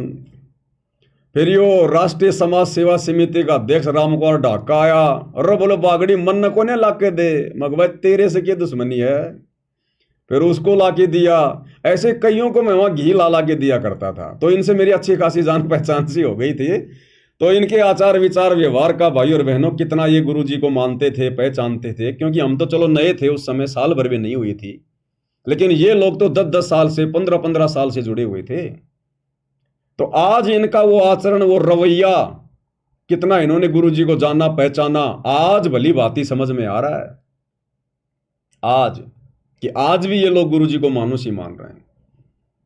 तो गुरुदेव के जेल जाने के बाद इन्होंने उनके हर प्रकार के नियमों की, मर्यादाओं की धज्जियां उड़ा रखी है, धज्जियां। इसलिए भाई और बहनों, दास ने उसको समझाया कि भगत जी, आम जगत वाला तो गालियां निकाल सकता है बातचीत में, लेकिन भगतों ने नहीं निकालनी चाहिए। बोले ना भाई ना, जब तक गाली ना निकाले हमारी बात ही पूरी नहीं होती। तो इस प्रकार से भाई और बहनों, दास पहले इनकी कुसंगति का शिकार था और शायद परमात्मा ने इसीलिए दास को इनके नजदीक जाने का मौका दिया, ताकि आगे चलकर परमात्मा ने बरवाला कांड के बाद में दास को निमित्त बनाना था, निमित्त साध संगतियों के लिए। और इनके आचरण से परमात्मा ने मुझे पहले ही परिचित करवा रखा था। और उसके बाद जब ये सरेआम गलतियां करने लग गए गुरुदेव की गैर हाजिरी में, तो फिर तो विश्वास दृढ़ हो गया कि ये तो वास्तव में बकवादी आदमी है, ये तो काल की आत्माएं हैं, ये सतगुरु के अंश नहीं है, खाली दिखावे के भगत हैं, दिखावे के भगत है। और आज देख लो इनका मनमाना आचरण आज सबके सामने है, सबके सामने। तो भाई और बहनों, ये जो विशेष संदेश हैं, ये केवल परमात्मा अपनी विशेष आत्माओं के लिए हिसार जेल से भेज रहे हैं, उनको दृढ़ करने के लिए। अन्यथा ये विशेष संदेश इन आश्रम वालों के बिल्कुल भी पल्ले नहीं पड़े। इनके अंदर गुरुदेव भगवान ने जो संकेत वगैरह जो छुपा रखे हैं, जो गूढ़ बातें छुपा रखी हैं, जिसको सुन सुनकर आप और हमारा विश्वास आसमान में जा रहा है, और इनको पता भी नहीं है कि इनके अंदर क्या अमृत छुपा हुआ है। आज इन विशेष संदेशों के ऊपर निष्कर्ष केवल आप और हम सत्सेवक भाई बहनें निकाल पा रहे हैं। इनकी तो वही दिनचर्या है जो इन जगत वालों की है। जैसे परमात्मा कहते हैं ना कि कोयल की आवाज सुनकर कोयल के बच्चे तो कान खड़े कर लेते हैं, और जो कौवे वाले हैं उनके असर भी नहीं होता। तो अपनी माता के ये विशेष संदेश सुनकर सतगुरु रामपाल जी भगवान के, क्योंकि ये अपनी माँ है, ये सारे जगत की अम्मा है, असल में यही तो जगदम्बा है। हम जगदम्बा सुन के और दुर्गा जी का ध्यान कर लेते हैं, नहीं। दास ने आपको पहले भी बताया था, इस काल ने इस प्रकार के जितने भी नाम हैं, राम, कृष्ण, ब्रह्मा, विष्णु, महेश, महादेव, ये सारे नाम इस काल ने अपने परिवार के लोगों के रख दिए, अपने तीनों बेटों के, फिर उनके जो अवतार जाते हैं उनके, अपनी पत्नी दुर्गा के, ताकि ये संसार इन्हीं में उलझा रहे। जबकि ये सारे के सारे नाम इस कबीर भगवान सतगुरु रामपाल जी के उपमात्मक नाम है। उपमात्मक नाम, जैसे जल के उपमात्मक नाम होते हैं, नीर, पानी, इस प्रकार से। तो ये जगदम्बा जो नाम है, ये कबीर भगवान सतगुरु रामपाल जी की उपमात्मक उस पदवी का नाम है। हमें गुरुदेव भगवान मंगलाचरण में बताते हैं, सुनाते हैं कि जगदम्बा जगदीशम और मंगल रूप मुरारी, तन मन अर्पूं शीसम भक्ति मुक्ति भंडारी। जगदम्बा जगदीशम, जगदम्बा जगत प्लस अम्मा। यथार्थ भक्ति बोध के सरलार्थ में जब हम वीडियो बना रहे थे तो गुरुदेव ने क्या वहां पर लिखा है, जगदम्बा का जगत प्लस अम्मा, यानी जो सारे संसार की मां है, जो सारे संसार का धारण पोषण जो करता है, असल में वो जगदम्बा है। तो कौन करता है? कबीर भगवान सतगुरु रामपाल जी। तो ये जगदम्बा शब्द भी गुरुदेव भगवान के लिए है, इस कबीर परमात्मा के लिए है। तो अपनी मां की भाषा को उसके बच्चे ही समझ सकते हैं। तो इन विशेष संदेशों को केवल उनकी विशेष आत्माएं, सत्सेवक भाई बहन ही समझ रहे हैं, अपने जीवन में लागू भी कर रहे हैं, अमल भी कर रहे हैं। तभी तो हमारा विश्वास बढ़ता जा रहा है, हमें आज इतनी दृढ़ता प्राप्त है। इस बेचारी नादान संगत को तो आप और हमारे जैसे भगत भाई बहनों ने ही मूर्ख बना दिया, मूर्ख बना दिया। गुरुदेव की आड़ में मर्यादाएं तोड़वा दी, राजनीतियां करवा दी, और आप और हम आत्माओं को ये काल भी नहीं मूर्ख बना पा रहा, ये काल भी डगमग नहीं कर पा रहा। कितनी कोशिशें की इसने, साध संगतियों को बिगाड़ने की, तोड़ने की, गंदगी फैलाने की, लेकिन इसकी पार नहीं बसाई। हर बार जितनी भी कोशिश इसने आश्रम वालों के माध्यम से की, उतनी बार परमात्मा ने साध संगतियों को आगे बढ़ाया। दास जेल गया, एक बार तो लगा कि साध संगतियां भाई खत्म हो गई, लेकिन जैसे 2-2.5 महीने बाद वापस आया, आज देखो ऐसा लगता है पहले तो साध संगतियां कुछ भी नहीं थी, जो पिछले 2 साल में परमात्मा ने दया करी है। 2 साल में गुरुदेव भगवान ने अपनी सभी पुस्तकों के ऊपर वीडियो बनवा दिए, साध संगति की ओर ना जाने कितने वीडियो बनवा दिए, विशेष संदेशों के ऊपर वीडियो बन रहे हैं। तो ये परमेश्वर का मिशन है, ये सत्य मिशन है। तो इसलिए आप और हम भगत भाई बहनों ने विचार करना चाहिए कि गुरुदेव का असल में मिशन चल कहां से रहा है। क्योंकि गुरुदेव तो जाकर जेल में बैठ गए, इधर ये आश्रम वाले गुरुदेव के मिशन को ये पाताल में लेके जा रहे हैं। यानी मिशन को आगे बढ़ाना वो होता है जब आप अपने गुरुदेव भगवान के मार्ग को, उनकी भक्ति को आप आगे बढ़ाएं, आप खुद भी भक्ति पर दृढ़ हो और अपने अन्य भगत भाई बहनों को भी दृढ़ता प्रदान करें, भाई बहनों का विश्वास गुरुदेव में बढ़ता ही चला जाए। ये होता है मिशन को आगे बढ़ाना। और इन लोगों ने तो गुरुदेव की सारी मर्यादाओं की धज्जियां उड़ा दी। तो गुरुदेव तो बैठे हिसार जेल में, और लोग जो अनजाने में समझ रहे हैं कि इन सतलोक आश्रमों से मिशन आगे बढ़ रहा है, इन्होंने तो रॉकेट का मुंह नीचे कर रखा है, जमीन की तरफ कर रखा है। अरे इस प्रकार से मिशन थोड़ी आगे बढ़ेगा गुरुदेव का, राजनीतियों के सहारे, जगत वालों के सहारे। दोगलेबाजी के सहारे स्टेडियम तुमने बनवा दिए, राजनीतियां तुमने करवा दी, भक्तों से आन उपासना तुमने करवा दी, नकली कबीरपंथियों की जयंतियों में सिरसा में और परशुराम की जयंती में भेजकर आन उपासना तुम लोगों ने करवा दी, जो कि सबसे बड़ा अपराध है। अयोध्या में जाकर राम पुजारियों के लिए भंडारा लगा के आन उपासना में सहयोग तुम लोगों ने करवा दिया। जगत वालों के साथ हरियाणा के जाट आरक्षण में तुम लोगों ने भक्तों को बैठा दिया। गुरुदेव कहते हैं सुपात्र को दान करना चाहिए, सुपात्र केवल गुरु है। तुम लोगों ने भक्तों का ज्योति पाठ का दान उन जाट आरक्षण में उन कुपात्रों को दे दिया करोड़ों में। गुरुदेव कहते हैं भक्तों ने भक्तों की संगति करनी चाहिए। तुमने भक्तों को राजस्थान के गैंगस्टर आनंदपाल सिंह की सीबीआई जांच के समर्थन में बैठा दिया, 5 लाख रुपया उनको चंदे के रूप में दे दिया। कभी तुम विश्व हिंदू परिषद और बजरंग दल वालों के साथ मिलकर मुसलमानों का विरोध करते हो। गुरुदेव कहते हैं कि सब हमारे भाई बहन हैं। तो तुम गुरुदेव के मिशन को आगे बढ़ा रहे हो या पाताल में लेके जा रहे हो? तो गुरुदेव बैठे जेल में, आश्रम वाले मिशन को पाताल में लेके जा रहे हैं। तो कहीं न कहीं से तो मिशन भी चल रहा होगा गुरुदेव का, या मिशन को गुरुदेव ने पॉज कर दिया। तो ये मिशन गुरुदेव ने चला रखा है, ये मिशन बंद नहीं हो सकता जो समय गुरुदेव ने निर्धारित कर दिया। तो साध संगति है गुरुदेव का असली मिशन। यह है यथार्थ 13वां कबीर पंथ, जहां आत्माओं को दृढ़ किया जा रहा है, संसार से उल्टा हटाया जा रहा है। भक्तों की रग रग में, रोम रोम में गुरुदेव को परमात्मा के रूप में बैठाया जा रहा है। भक्तों का ध्यान, उनकी सुरती सतलोक में लगाई जा रही है। यह है गुरुदेव का मिशन। काल लोक से आत्माओं को बाहर निकालने का मिशन यह है। तो यहां दया कर रखी है गुरुदेव भगवान ने। तो भाइयों और बहनों, अब आप और हम भी इतने नादान, इतने अनजान ना रहें। ये काल ज्यों ज्यों समय आगे बढ़ेगा, अब ये त्यों त्यों ये हो सकता है और गंदगी फैलाने का प्रयास करे, क्योंकि नए नए हथकंडे अपनाएगा। इसको चैन बिल्कुल भी नहीं है। इसको पता है कि तेरा भोजन जाएगा, आत्माएं जाएंगी, तो ये हर प्रकार से गंदगी फैलाने का प्रयास करेगा। लेकिन गुरुदेव के आशीर्वाद से अब साध संगति से जुड़ी हुई 90% आत्माएं बिल्कुल दृढ़ हो चुकी हैं। 5-10% तो खैर नए भगत भाई बहनें जुड़ते रहते हैं, इतना जल्दी समझ में नहीं आता है। लेकिन 90% आत्माएं जो लगभग 4-5 साल से साध संगति से जुड़ी हुई हैं, वो बिल्कुल दृढ़ भगत हैं, दृढ़।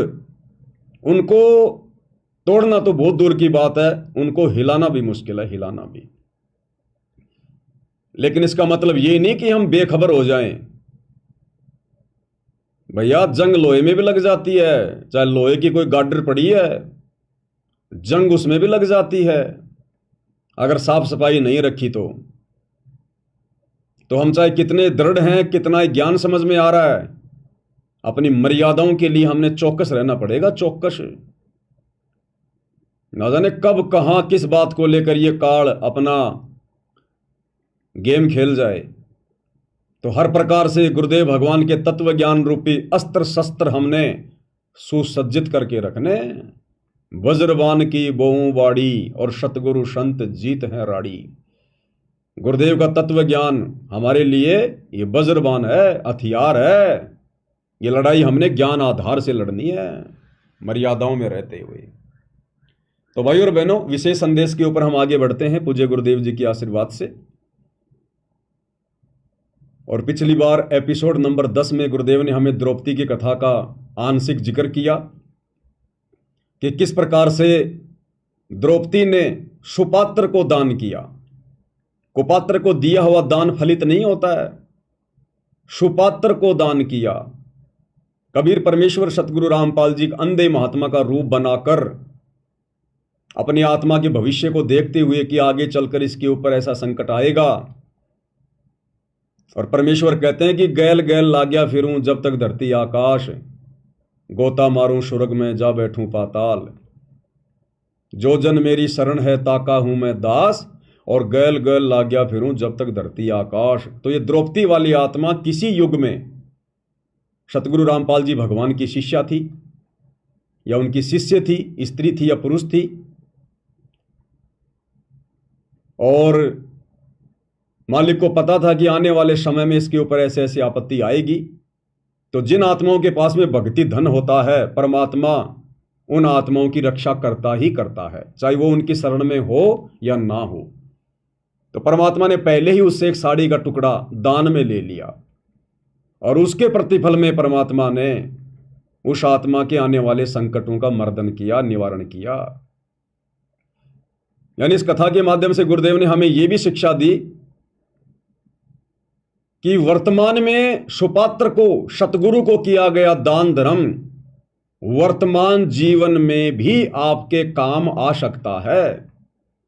यानी उसके बाद तो सतगुरु का काम है कि वो दान गुरुदेव ने हमारे वर्तमान जीवन में कहीं हमारे हित में लगाना है, या फिर भक्ति मार्ग में मोक्ष के लिए उसको यूज करना है, या फिर मोक्ष नहीं हुआ तो नेक्स्ट जीवन में उसका जो प्रतिफल है वो देना है। वो तो सतगुरु को समर्पित करने के बाद सतगुरु का काम है कि वो कैसे उसका यूटिलाइज करेंगे, वो क्या करेंगे। इसलिए सुपात्र को अपने गुरुदेव भगवान को ही ज्योति पाठ का पैसा देना चाहिए, 10वां अंश का पैसा देना चाहिए, या अन्य दान धर्म जो है वो करना चाहिए। अगर कुपात्रों को दोगे तो देख लो इन आश्रम वालों ने क्या हाल कर दिया संगत का। संगत को भेड़ बकरियां बना के छोड़ दी, भेड़ बकरियां।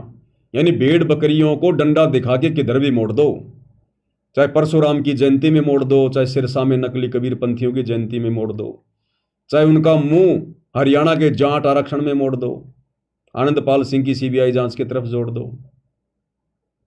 अयोध्या में भंडारे की तरफ मोड़ दो, कहीं भी मोड़ दो उनका मुंह।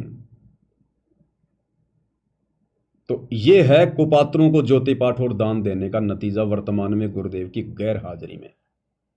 उसके बाद गुरुदेव भगवान ने फिर आगे हमें और क्या सुशिक्षा दी द्रौपदी की कथा के माध्यम से। अब हम आगे बढ़ते हैं भाइयों और बहनों, जितना परमात्मा समय देंगे थोड़ा बहुत।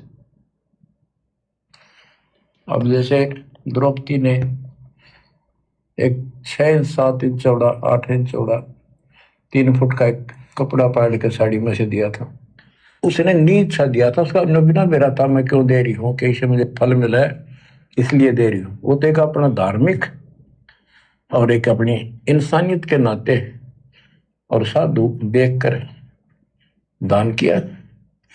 जब धनी का काम पड़ा, जब उसको नंगा करने लगे, वहां था धनी का काम। कहते गरीब कल्पे कारण कौन है कर सेवा निकाम, और मन इच्छा फल देता जब बड़ा धनी से काम। वह धनी का काम था। खेचत खेचत खेच शीशा सिर पर बैठे है जगदीशा, द्रौपदा के चीर बढ़ाए संग संग को पार में। द्रौपदा को दिने लीर जाके अनंत बढ़ाए चीर। अब क्या बताते हैं, बाद में श्री कृष्ण उसका गुरु थे, वो आए तब द्रौपदी ने उनसे पूछा कि हे गुरुदेव, हे भगवान, ये मेरे ऊपर कैसी कृपा हुई, कौन सा मेरा धर्म कर्म ऐसा था कि मुझे इतना परमात्मा ने ऐसा कुछ कर दिया। तब दिव्य दृष्टि से श्री कृष्ण ने देख कर बताया कि जब तू अपने माँ के घर थी, कंवारी थी, तेने ऐसे से दरिया पर नहाने गई थी। एक साधु दरिया में स्नान कर रहा था, उसकी कॉपी ने कैथी कपड़ा लंगोट वो बह गया था, पानी में शर्म के मारे खड़ा था, और तन्ना अपनी साड़ी मत कपड़े चीर पाड़ कर दिया था। उसके प्रतिफल में परमात्मा ने आपकी इज्जत रखी है। क्या करें गुरुदेव भगवान, वो साड़ी का एक टुकड़ा जो द्रौपदी ने दिया था अंधा महात्मा समझकर, उसके प्रतिफल में, क्योंकि वो साड़ी का टुकड़ा सुपात्र को दिया था, किसी कुपात्र को नहीं दिया, किसी भांग धतूरा सुल्फा पीने वाले साधु संत को नहीं दिया, आन उपासना करवाने वाले नकली बाबा को नहीं दिया। उस संत रूप में सुपात्र कबीर भगवान थे, सतगुरु रामपाल जी थे, और उसके प्रतिफल में परमात्मा ने फिर द्रौपदी का चीर बढ़ाया।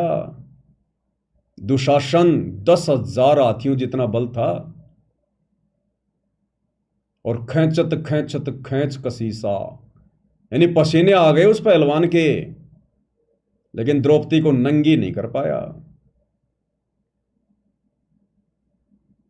अभी भाई और बहनों, कुछ दिनों पहले गुजरात के अहमदाबाद में वो प्लेन हादसा हुआ एयर इंडिया का। एक यात्री को छोड़कर सभी मारे गए। वो एक क्यों बच गया? अब दुनिया के लिए तो वो रहस्य है, दुनिया के लिए तो वो हीरो बन गया कि ये बच गया, बड़ा सौभाग्यशाली, इसकी किस्मत ने जोर दे दिया। वो ये कारण है भाई और बहनों, कोई पिछला दान पुण्य, कोई पिछला कोई भक्ति का अंश उसका शेष है। क्योंकि इस पृथ्वी पर जितनी भी आत्माएं विचरण कर रही हैं, चाहे वो मनुष्य शरीर में हो या 84 लाख योनियों में, सतलोक से आने के बाद हमारे इतने जन्म हो चुके हैं, मनुष्य जन्म, कि किसी न किसी जन्म में आप और हम इस कबीर भगवान सतगुरु रामपाल जी की शरण में आ चुके हैं, किसी भी युग में। क्योंकि खाली खेल खलक में 6 ऋतु 12 मास, ये परमात्मा हर क्षण पृथ्वी पे रहता है, हर क्षण। साहिब से सतगुरु भये, सतगुरु से भये संत, और धर धर वेख विशाल अंग, ये खेल है आदि और अंत। तो वो आत्मा जो भाई उस प्लेन हादसे में जो बच गया, वो किसी न किसी जन्म में, किसी न किसी युग में सतगुरु रामपाल जी परमेश्वर जी की शरण में था, सत भक्ति की हुई है, दान पुण्य का कोई कण शेष था, भक्ति का कोई अंश शेष था। और परमात्मा अपने वायदे का पक्का है कि जो जन मेरी शरण में, ताका हूं मैं दास, और गैल गैल लागया फिरूं जब तक धरती आकाश। और उसके प्रतिफल में परमात्मा ने उसको अग्नि से, भयंकर दुर्गति से बचाया उसको। कहते हैं ना गुरुदेव, जहर अग्नि तन निकट ने आवे, दूरी जात रंगावे, वीर बेताल बाण ना लागे, यम के कोट डहावे। सतगुरु का वचन कभी मिथ्या नहीं हो सकता। साधु बोले सह सुभाव, साधु का बोले मिथ्या न जाए। साध वचन पलटे नहीं, चाहे पलट जाए ब्रह्मांड। इसलिए बचा है वो। लेकिन वो कब तक चलेगा? वो भक्ति का अंश, वो दान पुण्य का कण कब तक? जिस दिन समाप्त हो जाएगा। आज तो प्लेन हादसे से बच गया, कल को घर बैठा बैठा मर जाएगा, हार्ट अटैक से मर जाएगा, कोई लड़ाई झगड़े में मर जाएगा, किसी बीमारी से मर जाएगा, और कोई गाड़ी के एक्सीडेंट में मर जाएगा। कब तक बचेगा? अमर थोड़ी हो गया। अगर सतगुरु रामपाल जी भगवान की दोबारा से शरण में नहीं आया और सत भक्ति रूपी चार्जर दोबारा से नहीं लगाया, तो दुर्गति तो होनी है। तो दुनिया की नजरों में तो वो हीरो बन गया, लेकिन आप और हमारी नजरों में तो जीरो है, जीरो। क्योंकि हमें तो हकीकत का पता है ना। और गुरुदेव क्या कह रहे हैं फिर आगे, कि द्रौपदी ने वो साड़ी का एक टुकड़ा, और उसके प्रतिफल में परमात्मा ने उसका चीर बढ़ाया। अब भाई और बहनों, हर सत्संग में परमात्मा सारी बातें खोल खोल कर समय भाव के चलते नहीं बता पाते हैं।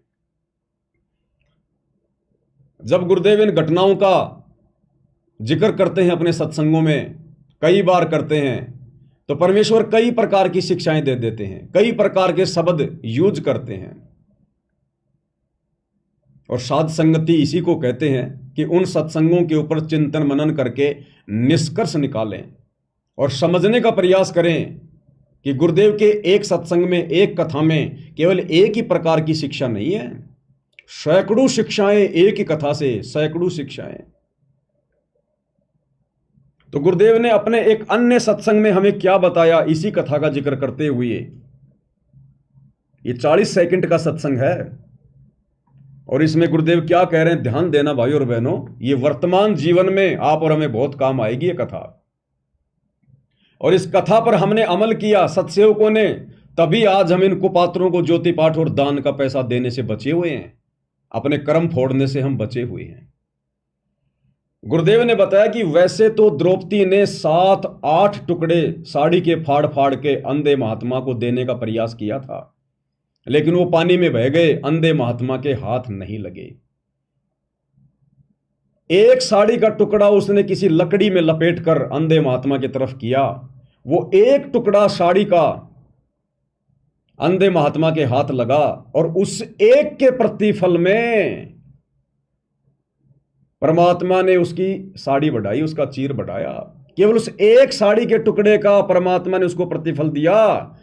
जो साड़ी का टुकड़ा, जो दान उस सुपात्र सतगुरु के हाथ लगा, अंधे महात्मा के हाथ लगा, बाकी भी तो उसने दान ही किया था, साड़ी के टुकड़े फाड़ फाड़ के फेंक दिए थे, लेकिन वो महात्मा के हाथ नहीं लगे तो उनके प्रतिफल में कोई साड़ी वाड़ी नहीं बढ़ाई। वो बेकार, यूजलेस, निरर्थक वो दान द्रौपदी का बेकार गया। वो एक टुकड़ा उस महात्मा के हाथ लगा। सुनिए पहले गुरुदेव भगवान के मुख कमल से, कितनी गहरी शिक्षा है। क्या कह रहे हैं परमात्मा। एक सेकंड भाई और बहनों, दास वीडियो निकाल रहा है।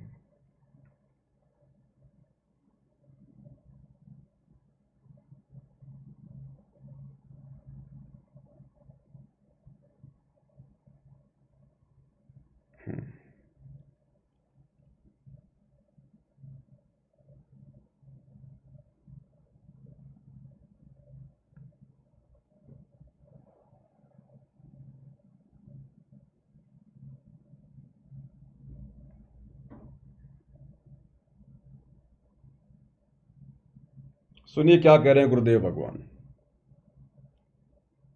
उसी जन्म में एक अंधे महात्मा को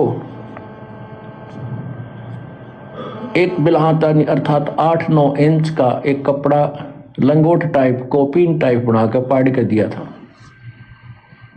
यानी वैसे तो उसने लगभग सारी साड़ी पाड़ कर डाल दी थी नदी में। अंधा महात्मा था, हाथ नहीं लग गया, वह एक लकड़ी के लपेट के उसके हाथ के लगा दिया। अर्थात उस इतने के कपड़े का, अर्थात उस गुरुदेव भगवान कह रहे हैं अर्थात उस इतने कपड़े का। वैसे तो सारी साड़ी फाड़ के दे दी थी उसने, लेकिन वो हाथ नहीं लगांदे महात्मा के। और गुरुदेव कह रहे हैं अर्थात केवल उस एक इतने कपड़े का। दोबारा सुनिए ध्यान से। उसका एक कपड़ा लंगोट टाइप, कोपीन टाइप बनाकर पाड़ के दिया था। यानी वैसे तो उसने लगभग सारी साड़ी पाड़ कर डाल दी थी नदी में। अंधा महात्मा था, हाथ नहीं लग गया, वह एक लकड़ी के लपेट के उसके हाथ के लगा दिया। अर्थात उस इतने के कपड़े का दान का इसी जन्म में भी परमात्मा ने उसको लाभ दे दिया, क्योंकि वो सुपात्र को दान किया गया, क्योंकि वो सुपात्र को दान किया गया था। वो 7-8 साड़ी के टुकड़े ओढ़ फाड़ फाड़ के दिए थे, लेकिन वो महात्मा के हाथ नहीं लगे। किया उसने दान ही था, अपनी तरफ से उसने फाड़ फाड़ के डाले थे कि महात्मा के हाथ लग जाए, लेकिन नहीं लगे। ये कथाएं हैं भाई और बहनों, कथाएं। इनमें बहुत गहरी गहरी शिक्षाएं हैं। जिस प्रकार गीता और वेदों के श्लोक सांकेतिक हैं, कोड वर्ड में, गरीबदास जी की वाणियां कोड वर्ड में हैं, उसी प्रकार ये गुरुदेव के सत्संग, ये तो उनसे भी ज्यादा सांकेतिक हैं। अरे वेदों का ज्ञान किसने दिया? कबीर, परमेश्वर, सतगुरु रामपाल जी ने काल के अंतःकरण में ये वेद फीड किए। क्या आज तक कोई समझ पाया? उन्हीं के अलावा लाखों साल से वेद इसी धरती पर हैं। मनु जैसे, व्यास जैसे, पाराशर जैसे, वशिष्ठ जैसे, विश्वामित्र जैसे, मार्कंडे जैसे पसीना निकाल निकाल के चले गए। एक श्लोक को भी ढंग से नहीं समझ पाए, एक श्लोक को भी वो अबाई बक के चले गए, क्योंकि ये कोड वर्ड में सांकेतिक है। जिसने ये वेदों का ज्ञान दिया वही समझा सकता है। तो सोचिए, उस परमेश्वर ने जो वेदों का ज्ञान दिया, जब वो एक जीव नहीं समझ पा रहे, तो वही कबीर भगवान सतगुरु रामपाल जी जब धरती पर प्रकट होकर साक्षात अपने मुख कमल से तत्व ज्ञान युक्त सत्संग कहेंगे, तो वो कैसे इतने आसान होंगे भाई? वो तो वेद और गीता से भी ज्यादा सांकेतिक होंगे। उनकी वाणियां, उनके शब्द, उनकी कथा, उनके प्रवचन। तो गुरुदेव क्या कह रहे हैं कि वैसे तो सारी साड़ी दान कर दी थी, लेकिन उस अंधे महात्मा के केवल एक टुकड़ा हाथ लगा, वो इतनाक है। और वाणी भी क्या कहती है, एक लीर के कारणे मेरे हो गए चीर अपार। जब द्रौपदी को श्री कृष्ण जी के माध्यम से पता चला तो द्रौपदी ने कहा कि एक लीर के कारण, लीर यानी टुकड़ा, एक लीर के कारण मेरे हो गए चीर अपार। और जो मुझे पहले पता होता कि वो महात्मा इतना बड़ा सुपात्र था, इतना महान था, तो द्रौपदी बोली मैं देती सब कुछ वार। और सत्संग में गुरुदेव ने कहा कि बच्चों आज तुम्हें पता चल गया, द्रौपदी को तो नहीं पता था उस समय, वो तो धोखा खा गई, लेकिन आज तुम्हें पता चल गया कि आज वही अंधा महात्मा, वही कबीर भगवान तुम्हारे गुरु के रूप में प्रकट है। इसलिए कहते हैं तन मन शीस ईस अपने पर पहलम चोट चढ़ावे, जब कोई राम भगत गति पावे। लेकिन अंधा होके दान नहीं करना। अगर पता भी चल गया कि ये गुरु भगवान है, वही सुपात्र है, तत्वदर्शी है, तो अंधा होके दान नहीं करना। उस गुरु के नाम पर किसी ऐरे गहरे भगत को दान नहीं करना, गुरु के परिवार को दान नहीं करना, गुरु के बेटा बेटी को दान नहीं करना, गुरु की गैर हाजिरी में गुरु के नाम पर खोले गए आश्रमों में दान धर्म नहीं करना। जो विधि, जो मर्यादा गुरुदेव ने बताई कि 10वां अंश गुरु को दीजिए, 10वां अंश गुरु के बेटे को दीजिए, ऐसा नहीं लिखा। 10वां अंश गुरु की बेटी को दीजिए, ऐसा नहीं लिखा। 10वां अंश आश्रमों में दीजिए, ऐसा नहीं लिखा। 10वां अंश गुरु को दीजिए, ताते जीवन जन्म सफल कर लीजिए। यानी गुरु के हाथ में, तब आपका दान फलेगा। आज वर्तमान में कहां है हमारे गुरुदेव भगवान? हिसार जेल में।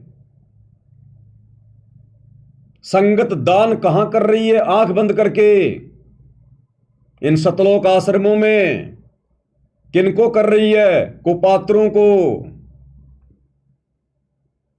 क्या संगत का ज्योति पाठ और दान का पैसा, 10वें अंश का पैसा सुपात्र सतगुरु के हाथ लग रहा है? नहीं लग रहा। गुरु को तो 2 टाइम की रोटी, 2 जोड़ी शरीर पर पहनने के लिए कपड़े प्रशासन दे रहा है, सरकार दे रही है। तो तुम्हारा ये लाखों का, ये करोड़ों का, अरबों का दान कहां जा रहा है? तुम किनको दे रहे हो? किनके हाथों में दे रहे हो? अब तुम कह दोगे हम तो गुरुजी को निमित्त मान के दे रहे हैं, हम तो गुरुजी के नाम पे दे रहे हैं। वो द्रौपदी भी साड़ी का टुकड़ा फाड़ फाड़ के अंधे महात्मा के नाम पर ही दे रही थी। उस अंधे महात्मा को ही देना चाह रही थी, लेकिन वो टुकड़े अंधे महात्मा के हाथ नहीं लगे तो उनका प्रतिफल नहीं मिला। एक टुकड़ा हाथ लगा, उसी का प्रतिफल मिला। तो तुम्हारी ये बहानेबाजी नहीं चलेगी कि हम तो गुरुजी के नाम पे दे रहे हैं, गुरुजी के नाम पर आश्रम खुले हुए हैं, गुरुजी के बेटा बेटी हैं। अरे द्रौपदी का एक टुकड़ा तो हाथ लग गया, तुम्हारा तो 1 रुपया भी गुरुदेव के हाथ में नहीं जा रहा आज। और उल्टा तुम्हारी आंखों के सामने तुम्हारे दान का दुरुपयोग हो रहा है। तुम्हारी आंखों के सामने, तुम्हारे नाक के नीचे, उसी धनाना आश्रम के पास बैडमिंटन का स्टेडियम बना दिया गया करोड़ों रुपए में। वो स्टेडियम गुरुदेव के परिवार ने अपनी जमीन बेच के या अपनी औरतों के गहने बेच के नहीं बनवाया। आपका ज्योति पाठ और दान का पैसा काल ने लगवा दिया। काल कहां है? चुपचाप थोड़ी बैठा है, चद्दर ओढ़ के थोड़ी सो रहा है, दिखाई थोड़ी देता है, वो किसी के सामने प्रकट थोड़ी होता है। वो इस प्रकार से अपना कार्य कर रहा है संगत में। संगत माही कुसंगत उपजे, जैसे बन में बाश, आप घिस घिस आग लगा लेकर बनखंड का विनाश। तो आज तुम्हारा पैसा तुम्हारे गुरुदेव के हाथ कहां लग रहा है, जो तुम इन आश्रमों में जा जा के दे रहे हो? अरे चलो बेचारे नए भगत भाई बहन हैं, उनको तो नहीं पता सच्चाई का। उन्होंने तो अपने गुरुदेव की संगति नहीं की सतलोक आश्रम बरवाड़ा में। लेकिन जो पुराने भगत भाई बहन है वो क्यों मूर्ख बन रहे हैं? अरे सतलोक आश्रम बरवाड़ा में याद करो, जब आप और हम गुरुदेव भगवान के दर्शनों के लिए जाया करते थे लाइन लगाकर, तो वहां पर आश्रम की दीवारों पर बड़े बड़े पोस्टर, होर्डिंग, और क्या लिखा था? ज्योति और पाठ का पैसा दर्शनों के समय केवल गुरुदेव के हाथ में ही देना है। आश्रम वाले भगत केवल डायरी और पेन लेकर लिखा करते थे कि भगत जी आप ज्योति करवा रहे हो, हां। पाठ करवा रहे हो, हां। आपका नाम क्या है? आप ये कितने पैसे जो है आप दे रहे हो गुरुदेव को? वो भगत केवल लिखा करते थे, लेकिन पैसा दर्शनों के समय गुरुदेव के हाथ में दिया जाता था। गुरुदेव ने स्पेशल आदेश दे रखा था, लिखवा रखा था कि ज्योति और पाठ का पैसा केवल सतगुरुदेव जी के हाथ में ही देना है। क्यों भाई? अरे ये भगत तो उस समय भी आश्रम में थे जिनके हाथों में आज आप दे रहे हो, लेकिन ये भगत सुपात्र नहीं थे, और ना आज सुपात्र हैं ये, आज तो और ज्यादा बिगड़ गए। इसलिए गुरुदेव वो पैसा अपने हाथों में लिया करते थे, क्योंकि ये आश्रम वाले, यही तुम्हारे कोऑर्डिनेटर, यही गुरुजी का परिवार, यही ये गुरुजी के ड्राइवर, गुरुजी के बॉडीगार्ड, इनमें से कुछ लोग दान धर्म का दुरुपयोग किया करते थे। इसलिए परमात्मा वो पैसा अपने हाथों में लिया करते थे ताकि दान देने वाले को उसका लाभ मिले। और कई बार गुरुदेव ने सत्संगों में फिर इस बात का जिक्र भी किया कि यहां जो भगत हैं, कई बार वो भगतों के दान में हेरा फेरी कर देते हैं, गलतियां कर देते हैं। और गुरुदेव ने बताया कि ये मत करना, ये परमात्मा के बच्चों का पैसा है। ये गुरुदेव ने कहा कि हेरा फेरी कर देते हैं यहां जो रहने वाले भगत हैं, वो सेवादार। तो गुरुदेव ने बताया कि ये परमात्मा के बच्चों का पैसा है, ये कांटा बन के निकलेगा, कांटा बन के। इसलिए गुरुदेव भगवान ज्योति और पाठ का पैसा अपने हाथों में लिया करते थे। मालिक को पता था कि ये लोग दान के पैसों में हेराफेरी करते हैं। आपको एक सत्संग सुनाता हूं गुरुदेव भगवान का, क्योंकि संकेत ही करेंगे परमात्मा, खुल के बताएंगे तो संगत फिर उनके विरुद्ध हो जाएगी, और वो भी नाराज हो जाएंगे अगर गुरुजी उनका नाम ले देंगे तो। अरे जिस प्रकार 650 साल पहले वो गणिका बहन सत्संग में आया करती थी, और उस समय कुछ एक भगत उसे रोका करते थे कि तू तो गंदी औरत है, तू तो वेश्या है, तू तो बदनाम है, तो गुरुजी का नाम बदनाम करेगी, संगत को खराब करेगी। वो ठेकेदार बन रहे थे। वो बेचारी रोया करती थी। अंतर्यामी भगवान ने पूछा, बेटी क्यों रोती है? बोला, परमात्मा ऐसे ऐसी बात है, आपने ज्ञान ऐसा दे दिया, अब मैं रह नहीं सकती आपके दर्शनों के बिना, आपके प्रवचन के बिना। अब उस समय कोई मेमोरी कार्ड तो थे नहीं, कोई टीवी तो था नहीं जो बेचारी अपने घर पे सुन लेती। तो बार बार आती थी वो, क्योंकि गुरुदेव कहते हैं जिन आत्माओं को अपने पाप कर्म ज्यादा दिखाई देते हैं ना, वो ज्यादा से ज्यादा सत्संग सुनते हैं, ज्यादा से ज्यादा सेवा करते हैं। तो गुरुदेव ने कहा कि बेटा नाम बता, तुझे कौन दुखी कर रहा है? वो अच्छी आत्मा थी, उसने नाम नहीं बताया कि गुरुजी जो मिला वो ही बात कहे। लेकिन मालिक तो अंतर्यामी थे, जानी जान थे, वो तो पता था कि कौन क्या कह रहा है। फिर भी गुरुदेव भगवान ने डायरेक्ट उनका नाम नहीं लिया, उनको डायरेक्ट अपने पास नहीं बुलाया कि लाओ रे बुला के उन भक्तों को, नहीं। क्योंकि परमात्मा को पता है कि जीव के अंदर काल ने इतनी सहनशीलता, इतना धैर्य, इतनी बुद्धि छोड़ी नहीं है। अगर डायरेक्ट मैं उनको कह दूंगा तो हो सकता है वो सत्संग छोड़ के चले जाएंगे। और भगवान चाहते हैं कि ये जीव किसी भी प्रकार से सत्संग से लगा रहे। कबीर कपट से भक्ति करे उसको भी अपनाऊं, साम दाम दंड भेद से फिर सीधे रास्ते लाऊं। तो 650 साल पहले भी अंतर्यामी भगवान ने डायरेक्ट उन भक्तों का नाम नहीं लिया जो गणिका बहन को दुखी करते थे। तो आज भी तो वही भगवान धरती पर है, उसके तो नियम मर्यादा वही हैं। तो परमेश्वर ने फिर सत्संग के माध्यम से संकेत किया सार्वजनिक तौर पर। वो गणिका बहन भी बैठी थी और वो निकम्मी आत्माएं भी बैठी थी। हो सकता आप और हम ही थे वो 64 लाख वाले जो ठेकेदार बन रहे थे उस समय संगत का, आश्रम मैनेजमेंट। तो परमात्मा ने डायरेक्ट किसी का नाम ना लेके और संकेतों में सत्संग में कहा, भाई कुष्टी हो चाहे संत बंदगी की जियो, हो वैश्या के विश्वास चरण चित्त दीजियो। अगर किसी को कोढ़ भी हो गया हो, भयंकर रोग भी हो गया हो, तो भी उसे नफरत नहीं करनी चाहिए। वो परमात्मा की विशेष प्यारी आत्मा है, वो भगवान के लिए आई है, अपना पाप कटवाने के लिए। अरे डॉक्टर अगर रोगी से नफरत करेगा तो उसका रोग कैसे कटेगा? तो हम भगत यदि उससे नफरत करेंगे तो उसको विश्वास कैसे बनेगा? वो कैसे आएगी बार बार? और मालिक ने कहा, हो वैश्या के विश्वास चरण चित दीजिए। अगर वैश्या भी अगर अपने पाप कर्मों से गलानी करके अगर सत्संग में आ रही है तो उसको एक धर्मात्मा समझना चाहिए, उसको एक महान आत्मा समझनी चाहिए, उसके साथ में ज्ञान चर्चा करनी चाहिए, उसके विश्वास को बढ़ाना चाहिए। तो आज वही कबीर भगवान सतगुरु रामपाल जी कैसे सीधा सीधा उनका नाम ले देंगे जो दान पेटियों से चोरी किया करते थे सतलोक आश्रम बरवाला में।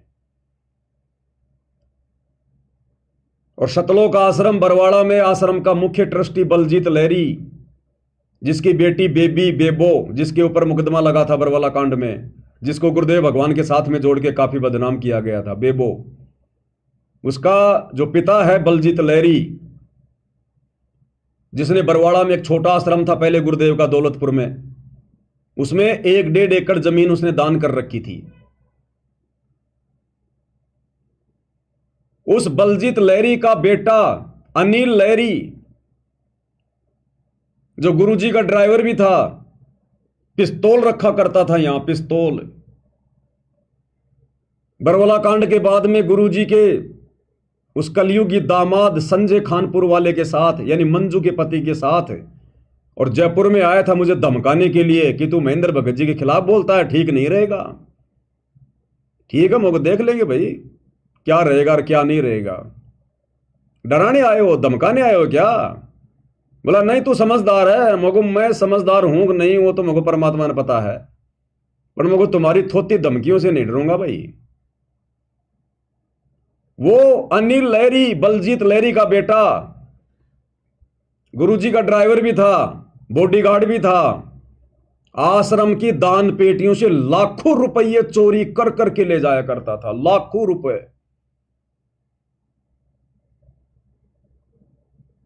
और एक बार वो मेन गेट पर पकड़ा गया, सेवादारों ने पकड़ लिया, पकड़ के उसको गुरुजी के पास लेकर गए, 500 की गड्डियां उसकी जेब से निकाली गई। इस बात का जब पता उसके पिता को चला, अब मालिक तो अंतर्यामी में थे, उनको पता है था कौन कब से चोरी कर रहा है।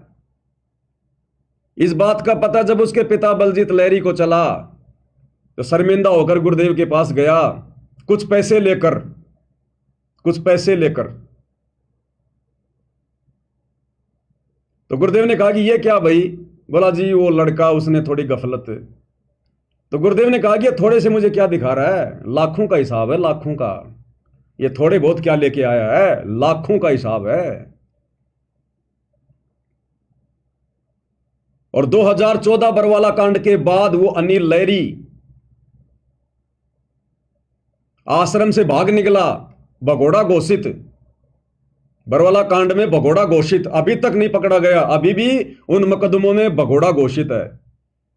और जब ये पवन दास हिसार जेल में गया तो मुझे उसी का एक यार मिल गया वहां, प्रदीप पूनिया, उसका दारू का ठेका बरवाला में। वो किसी मुकदमे में, लड़ाई मारपीट के मुकदमे में वही था। उसको पता चला कि बाबा रामपाल का भगत है, दास वहां ज्ञान चर्चा करता था। वो लोग सुनते तो नहीं थे, लेकिन फिर उसने मुझे बताया कि तू अनिल लहरी को जानता है क्या? मैंने कहा मैं तो बहुत अच्छे से जानता हूं उसको, मेरे घर पे आया हुआ है। बोला बलजीत का लड़का, हाँ मगो बलजीत नाम उसके पिताजी का। बोलो उसकी बहन बेबो जिसके ऊपर मुकदमे थे मगो, हाँ। बोला वो आश्रम से लाखों रुपया लेके और सीधा मेरे पास ठेके पे आता था, ठेके पे। और मैं कहता था कहां से ला रहा है आजकल, कहां लॉटरी लग गई? बोले मौज उड़ाए जाओ, यूं ही मौज लिए जाओ। और बोला पता है वर्तमान में कहां वो? मैंने कहा उसके ऊपर तो वो बरवाला कांड के मुकदमे लगे हुए हैं। बोले बरवाला कांड तो छोड़, बरवाला कांड के बाद उसने उसने उसने गांजे का कारोबार शुरू कर दिया, नशे का, गांजा। और बोला 10 क्विंटल गांजे में, 10 क्विंटल गांजे के साथ में पकड़ा गया था, लेकिन वो तो भाग निकला और वो 10 क्विंटल गांजा पकड़ा गया। अब बोला वो एनडीपीएस के मुकदमे में है, एनडीपीएस के मुकदमे में। तो ये हैं गुरुदेव भगवान के परम भक्त, ये हैं वो पवन पुत्र हनुमान, जिनके ऊपर आज ये संगत आंख बंद करके विश्वास कर रही है। इन सब की एक ही राम कहानी है। वो तो एक का मुकदमा उजागर हो गया, बाकी बैकग्राउंड में सारे ऐसे ही है। इसलिए गुरुदेव भगवान ने सतलोक आश्रम बरवाड़ा में उस अंतर्यामी ने इनके कुकर्मों को देखकर, क्योंकि शिकायतें तो गुरुजी के पास जाती थी ना, अब गुरुजी संगत को कैसे बताए कि ये कैसे निकम्मे हैं, क्या कर रहे हैं यहां पर, मैं इनसे कितना दुखी हूं। ये चीचड़ है, चीचड़, जो गुरुदेव भगवान का खून पीती थी। जैसे चीचड़ होते हैं ना, वो कलील बोलते हैं उनको, चीचड़ होते हैं जो पशु के थन के लग के उसका खून पीते हैं। तो गुरुदेव ने एक बार जिक्र किया हुआ है कि बच्चों जो मेरे साथ में रहते हैं, जो मेरे पास में रहते हैं, जिनको तुम ये परम भगत मान रहे हो, ये तो चीचड़ हैं, ये तो मेरा खून पीते हैं। और सैकड़ों हजारों किलोमीटर से तुम आत्माएं जो समागम में आती हो, तुम मेरा दूध पीती हो, दूध, सत्संग रूपी दूध। और ये जो मेरे पास में रहते हैं चीचड़ है, मेरा खून पीते हैं ये। तो जो चीचड़ होता है, जो कलील होता है, वो उसी थन के लगा होता है, बिल्कुल चिपक के, परमानेंट, लेकिन वो दूध नहीं पी सकता, वो खून पीता है। और बाहर का आदमी आके, वो घरवाला तुरंत दूध निकाल के लेके जाएगा।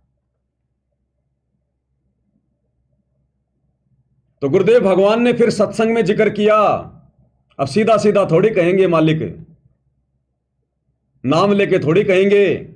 इसलिए गुरुदेव भगवान ने फिर जिक्र किया अपने एक सत्संग में। और क्या कह रहे हैं? परमात्मा का विधान है।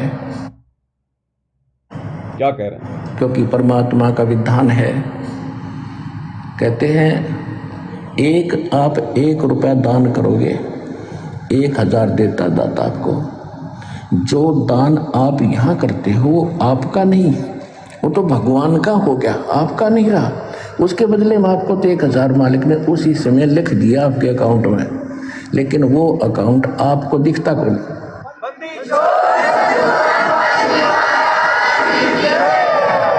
जो अकाउंट परमात्मा ने आपका खोल दिया दीक्षा लेने के बाद, वो बैंक अकाउंट सूक्ष्म है। आपके अंतःकरण में एक मैसेज पहुंच जाता है, भगवान के ऊपर आपकी एक और फाइल है, उसमें ये मैसेज ऐड हो जाता है। आपने 1 रुपया दान करा, 1000 आपके खाते में लिख दिया था। तो जो पैसा आपका था वो यहाँ चढ़ाया हुआ पैसा आपका नहीं है, ये परमात्मा का हो गया। और इस परमात्मा के पैसे को आप सदुपयोग करो, यहाँ दुरुपयोग ना करना इसका। जो यहाँ भी सेवादार है, आने वाले भी जो कई बार देखा है थोड़ी बहुत त्रुटियाँ ये कर देते हैं, तो आपने सावधान रहना पड़ेगा, ये धनी का पैसा है। सुन लिया? गुरुदेव कहते हैं यहां जो है, जो रहते हैं, जो सेवादार हैं, थोड़ी बहुत त्रुटियां वो कर देते हैं। और कह रहे हैं धनी का पैसा है, सावधान रहना पड़ेगा। देने वाले ने तो गुरुदेव भगवान के नाम पे डाल दिया। अब उस समय तो गुरुजी आश्रम में थे साक्षात, और उसके बावजूद भी गुरुजी की नाक के नीचे ये लोग गफलतबाजियां करते थे, दुरुपयोग करते थे उस दान का, पैसे का। सोचो आज तो गुरुजी है ही नहीं, आज तो आश्रमों में गुरुजी है ही नहीं। और ये वही लोग जो उनके रहते सहते चोरियां करते थे, पैसे का दुरुपयोग करते थे, तो आज गुरुजी की गैर हाजिरी में कौन सा ये वाल्मीकि ऋषि बनेंगे? कौन से साहूकार बन जाएंगे, ये तो और ज्यादा बिगड़ गए। पहले तो खुद ही खर्च करते थे, अब तो ये जाटों की धर्मशाला में खर्च कर रहे हैं, राजनीति में खर्च कर रहे हैं, गैंगस्टरों की सीबीआई जांच में खर्च कर रहे हैं, हरियाणा के जाट आरक्षण में खर्च कर रहे हैं, और ना जाने कहां कहां किन को पात्रों की सेवा में लगा रहे हैं ये। तो क्या संकेत किया गुरुदेव ने, जैसे काशी में संकेत किया था सत्संग में, भाई कुष्ठी हो चाहे संत बंदगी कीजिए, हो वैश्या के विश्वास चरण तीज दीजिए। तो आम संगत तो बेचारी कहां समझी होगी, नहीं समझी, लेकिन उनको तो चोट लग गई होगी कि हां गुरुजी हमारे ऊपर संकेत कर रहे हैं।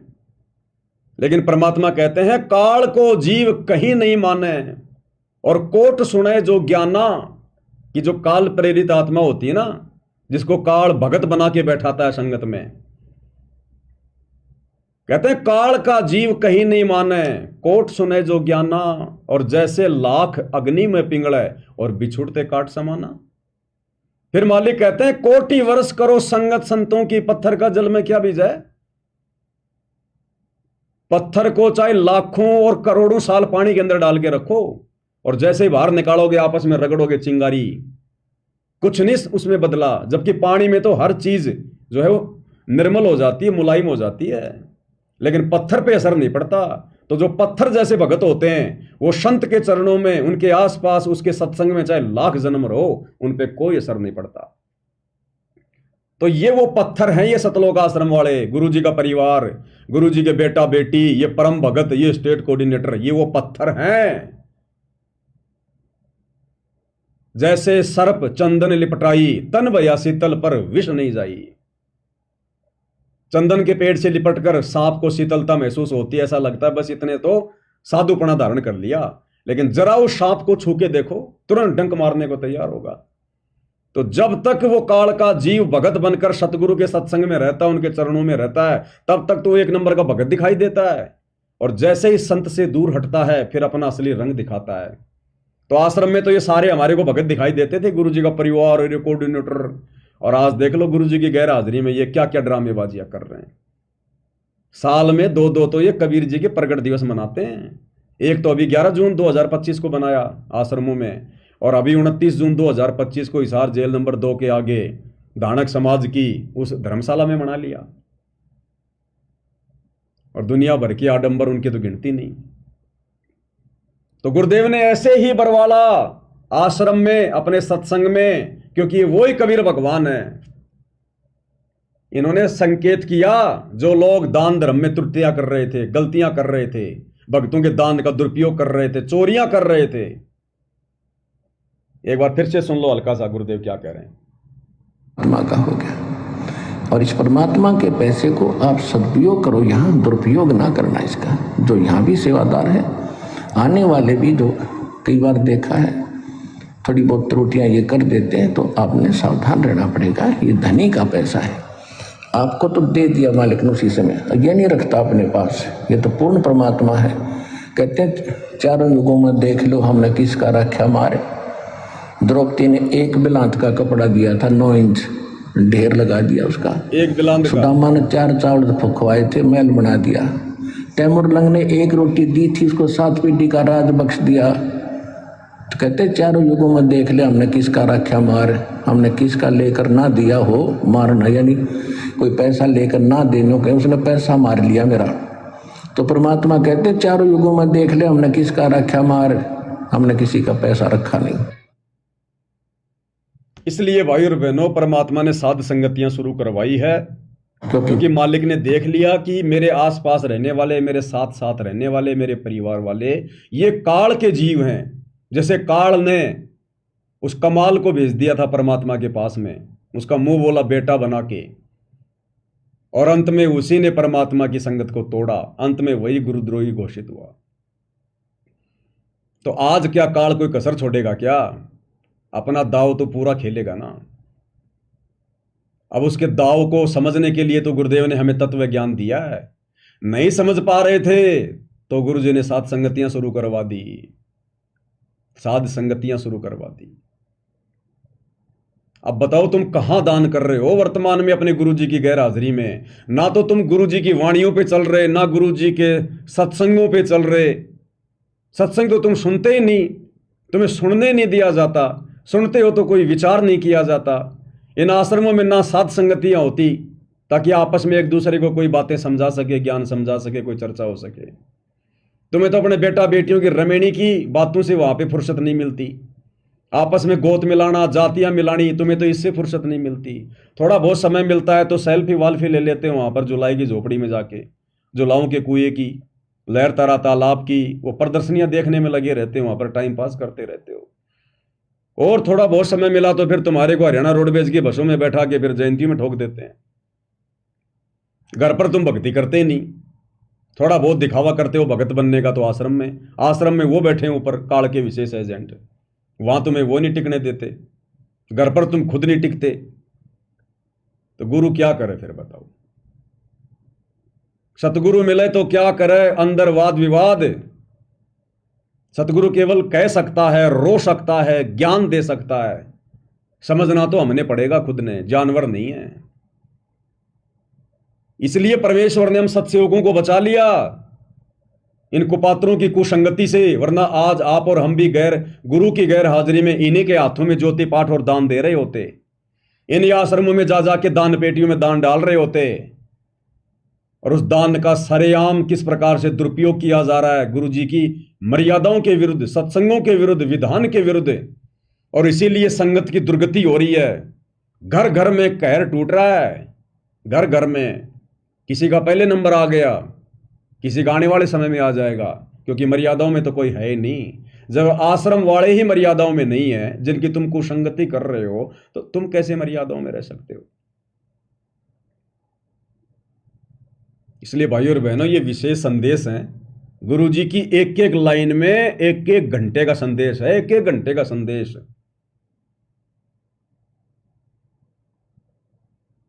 सुन लिए नामदान सेंटर पे जाके सुबह 4 बजे, हाँ आ गया, बहुत अच्छा बहुत अच्छा। सात संगति की वीडियो देखो तब पता चलेगा क्या अच्छा है इनके अंदर। ये मनोरंजन के लिए, गुरुदेव कहते हैं कि मनोरंजन के लिए नहीं सुना रहा है कथा में, टाइम पास के लिए नहीं सुना रहा। गुरुदेव कहते हैं जैसे दूध में जामन लगा के फिर दही को मथा जाता है तब घी निकलता है। सत्संग सुनने से बात नहीं बनेगी, सुनने के बाद में चिंतन मनन करना पड़ेगा, उन पे मंथन करना पड़ेगा, डिस्कस करना पड़ेगा, रगड़ा मारना पड़ेगा। जैसे मेहंदी के पत्ते हाथ में लेके रगड़ा मारना पड़ता है। मेहंदी के पत्तों का रंग होता है हरा, और जब रगड़ा मारोगे तो कैसा होगा? लाल। तो सत्संग सुनने मात्र से भला नहीं होगा, रगड़ा मारना पड़ेगा, दिमाग पे जोर डालना पड़ेगा। और ये जोर डलेगा साध संगतियों से, वैसे नहीं डलेगा। तब जाके इस काल के भयंकर जाल से आप और हम बच सकते हैं। नहीं तो हो गया गुरु जी का मिशन तो पूरा। हम भक्तों के भरोसे तो हो गया परमात्मा का मिशन पूरा। अगर ये भगवान साध संगतियां ना शुरू करवाता तो हो गया गुरु जी का मिशन तो पूरा। कहां लेके जा रहे हैं मैनेजमेंट वाले देख लो, ये तो नीलकंठ की तरफ ले जा रहे हैं, नीलकंठ की तरफ, पहाड़ों में। और गुरु जी लेके जाना चाह रहे हैं ऊपर। तो इनके भरोसे नहीं चल रहा परमात्मा का मिशन, इन लोगों के सहारे नहीं चल रहा। ये तो परमात्मा ने अपना विशेष आशीर्वाद देकर आप और हम 2 कोटि के जीवों को निमित्त बनाया, सत्सेवकों को। यहां से आत्माएं तैयार हो रही हैं। इसलिए दास बारंबार कहता है कि ये साध संगति सतलोक के लिए ट्रेनिंग सेंटर है, ट्रेनिंग सेंटर। अपनी मान बढ़ाई, अपने अहंकार को त्याग कर, अपने आप को 2 कोटि का भगत समझकर। अरे जिस प्रकार से आप और हम स्कूल में जाते थे और टीचर किसी एक लड़के को उस क्लास में मॉनिटर बना देता था, मॉनिटर। अब उस मॉनिटर की बातें माननी पड़ती थी। जब वो आता था वो टीचर, उस मॉनिटर से पूछा करता था कि हां किसने क्या क्या किया, और वो मॉनिटर अगर किसी का नाम ले दे तो उसके डंडे पड़ते ही पड़ते थे। वो मॉनिटर के ऊपर वो टीचर इतना विश्वास करता था क्योंकि वो सोच समझ के खड़ा करता था। सैकड़ों बच्चों में से किसी एक को मॉनिटर बनाना आंख बंद के थोड़ी किया करता था। उस बच्चे को हर प्रकार से देखकर कि ये पढ़ाई में भी होशियार है, ये शरीर में भी उनसे तगड़ा है, और ये मेरी आज्ञा का पालन भी करेगा, इसके विचार भी ठीक हैं। उस लड़के को वो मॉनिटर बनाया करता था और टीचर आते ही पूछता था, हाँ भाई बता किसने शरारत करी। और वो मॉनिटर अगर किसी शरीफ का भी नाम ले देना कि साहब ये शरारत कर रहा था, तो वो टीचर उसको पीटता ही पीटता था, 2-4 डंडे तो मारता ही मारता था, क्योंकि वो मॉनिटर पे विश्वास करता था वो टीचर। तो इसी प्रकार भाई और बहनों, इस कुत्ते को परमात्मा ने छोटा सा मॉनिटर बना रखा है। अब मेरा काम तुम लोगों की कोई पिटाई करवाना नहीं है, कहीं सोचो भाई गुरुजी के आने के बाद कहीं पवन दास कर दे मामला खराब। तुम जो मर्जी करो, मैं शिकायत करने वाला मॉनिटर नहीं हूं भाई। ये आध्यात्मिक क्लास है। वो टीचर तो डंडे ही मारता था, तो क्या गुरुजी ने हमें कभी डंडे मारे क्या? तो इसी प्रकार ये मॉनिटर भी तुम्हारी कोई शिकायत नहीं करेगा, क्योंकि वो टीचर तो अंतर्यामी नहीं था, लेकिन ये वाला टीचर तो अंतर्यामी है। इसको बताने की जरूरत नहीं है। यहां तो मॉनिटर से फायदा उठा लो, लाभ प्राप्त कर लो कि गुरुदेव भगवान ने खड़ा कर रखा हमारे भाई को, है तो हमारे जैसा 2 कोटि का जीव। वो मॉनिटर भी उन्हीं बच्चों में वो एक बच्चा होता है, वो भी किसी का बेटा होता है, वो भी वहां पर अपनी शिक्षा प्राप्त करने के लिए आता है, वो कोई स्पेशल नहीं होता।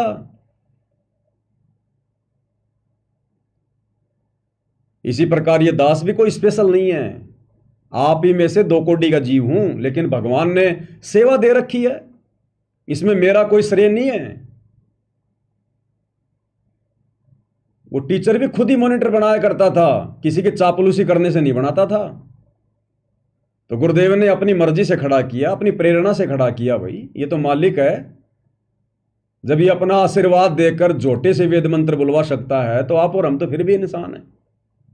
इसलिए भाई और बहनों, साध संगति से जुड़कर, और फिर ये ना देखो, फिर मन में कोई दोष ना पाड़ो किसी भी प्रकार का, नहीं तो बाद में फिर बहुत ज्यादा पछताना होगा। फिर ये आगे नहीं चलेगी। फिर ये बकवाद, ये राग द्वेष मान बढ़ाई, ईर्ष्या, मन के दोष, ये आगे नहीं चलेंगे। फिर कोई नहीं सुनेगा हमारी। जो लाभ उठाना है वो उठा लो।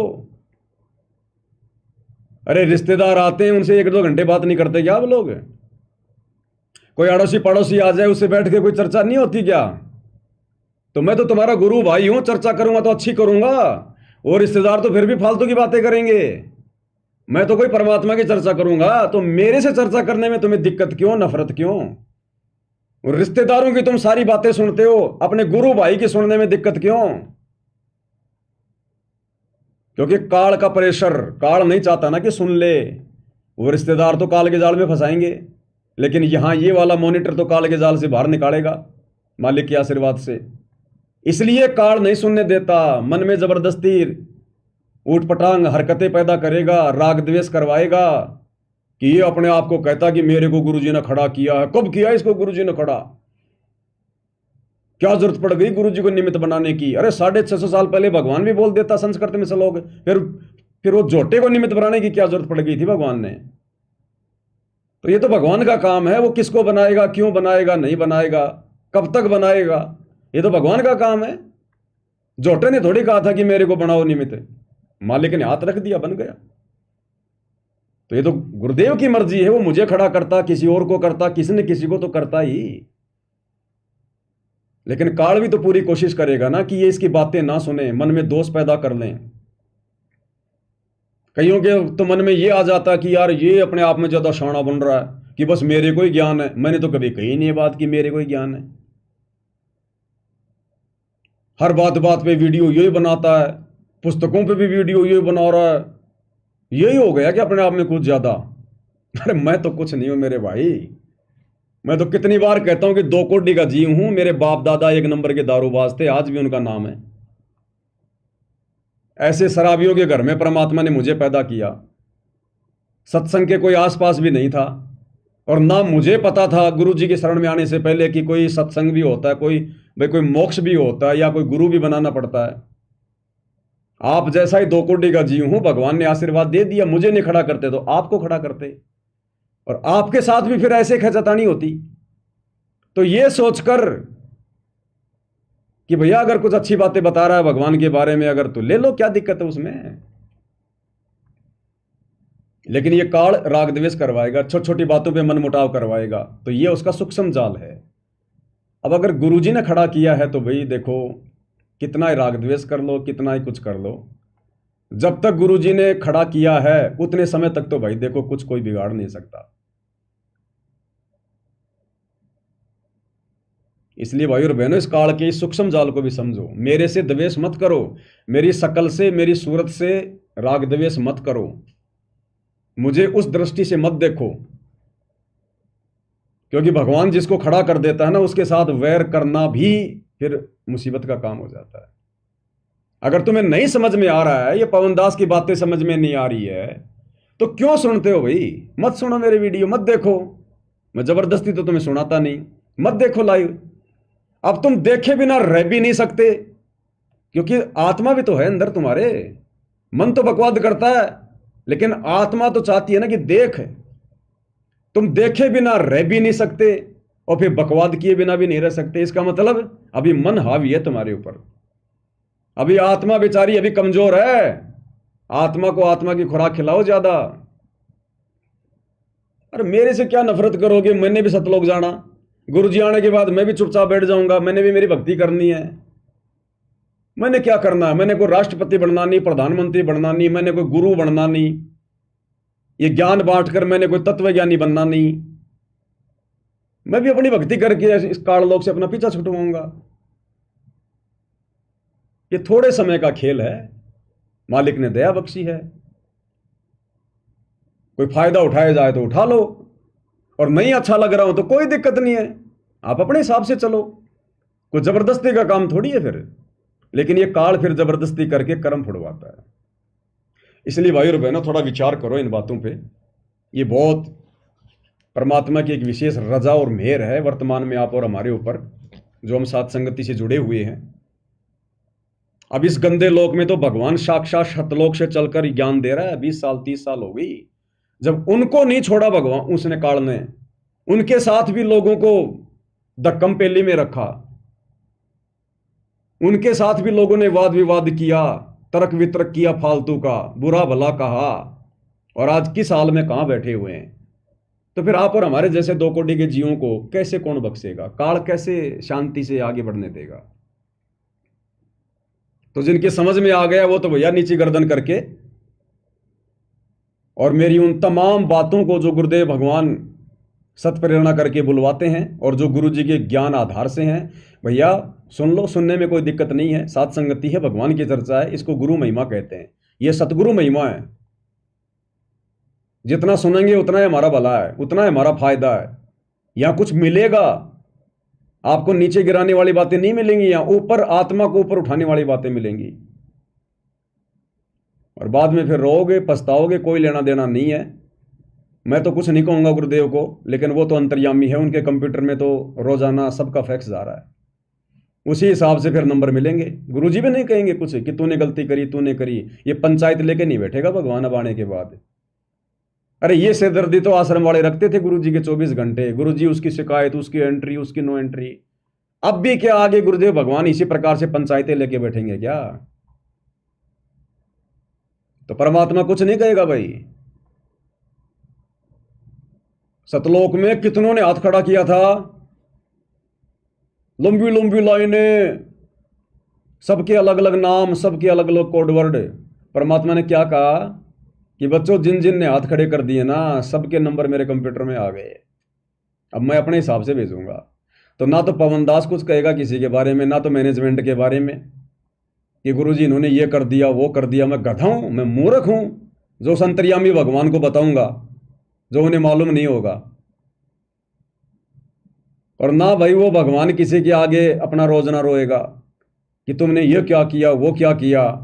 वो तो भैया उसके कंप्यूटर में आ गया, जो जैसा कर रहा है उसके कंप्यूटर में रोज एक फैक्स आ रहा है, रोज। जैसे गुरुजी कहते ना कि तुमने यहां जो दान कर दिया, अब वो तुम्हारा नहीं रहा, वो तुम्हारे अंतःकरण में फैक्स हो जाएगा, मैसेज चला जाएगा। जैसे हम लोग बैंक में पैसा जमा कराते हैं, तुरंत हमारे पास में मैसेज आ जाता है बैंक से कि आपके इतने पैसे जमा हो गए। उस भगवान के द्वारा दी गई विज्ञान जब इतना सब कुछ कर रही है, तुरंत आपको मैसेज भेज रही है। तो हम सारा जीवन में क्या कुबद कर रहे हैं, क्या कर रहे हैं, क्या हमारी सोच है, क्या उस भगवान के कंप्यूटर में नहीं जा रहा क्या?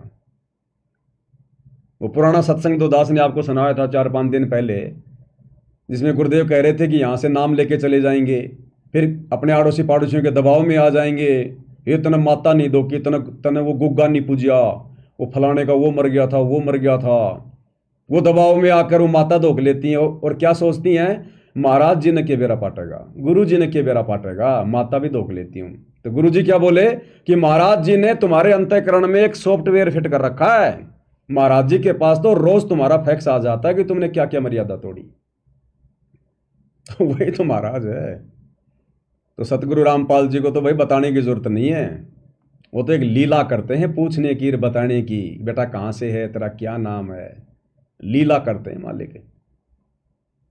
तो भाई और बहनों समझो अपने परमात्मा को, ये खाली एक गुरु नहीं है, खाली एक संत नहीं है। गुरु तो यहाँ बहुत हैं, संत यहाँ बहुत हैं, साधु यहाँ बहुत हैं, लेकिन परमात्मा यहाँ कोई नहीं है सृष्टि में इनके अलावा। ये परमेश्वर है, पूर्ण ब्रह्म परमात्मा है, असंख्य ब्रह्मांडों का राजा है, जिसकी भनक भी नहीं या किसी को भनक भी। और आप और हमारे ऊपर कैसी रजा करी गुरुदेव ने, हमारा ज्ञान योग खोला, हमें सद्बुद्धि दी। ये विशेष आशीर्वाद है गुरु जी का। आप और हमारी दिव्य दृष्टि खोली है गुरुदेव ने, हमारा ज्ञान योग खोला है। हम आम भक्तों की श्रेणी में नहीं है जो राजनीति में धक्के खा रहे हैं, रैलियों में धक्के खा रहे हैं। आज वो गुरु और परमात्मा को अलग अलग मान रहे हैं। वो वीडियो नहीं देखा वो 3D वाला, 29 जून को इन्होंने निकाला था। संत और परमात्मा का अद्भुत मिलन, दो कर दिए ना, संत और परमात्मा का अद्भुत मिलन। और गुरु जी कहते हैं गुरु और गोविंद दो नहीं भाई, जब तक दो समझोगे दो जग में जाई। इस विषय पर थोड़ा खुल के चर्चा हम कल रात्रि 9 बजे परमात्मा समा देंगे, अगर परमात्मा समय देंगे तो उस समय हम करेंगे। देखो भाई और बहनों, दास की बस की बात नहीं होती है। आज इस 1.5 या 2 घंटे की साथ संगति में 11 बज गई, 2 घंटे हो गए। आज की साथ संगति में दास के मुंह से परमात्मा ने जो भी कुछ बुलवाया है, ये मेरा आज का विषय नहीं था। दास ने ये बोलना ही नहीं था, दास ने सोचा ही नहीं था। दास तो उस 3D वीडियो के ऊपर कुछ पॉइंट और थे जो इन्होंने गुरु जी का जो कार्टून बना दिया 25 मिनट वाला वीडियो, संत और परमात्मा का अद्भुत मिलन, दास उसके ऊपर कुछ पॉइंटों पर डिस्कस करने के लिए आया था। लेकिन उनकी तो अभी शुरुआत भी नहीं हुई। तो लाइव में बैठने के बाद में भाई और बहनों, फिर पवन दास की बस की बात नहीं है कि परमात्मा क्या बुलवाएगा। फिर उस मालिक के ऊपर है।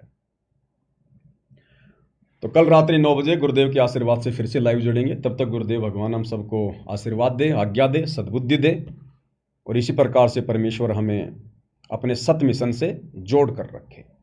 बंदी छोड़ सतगुरु रामपाल जी परमेश्वर जी की जय हो।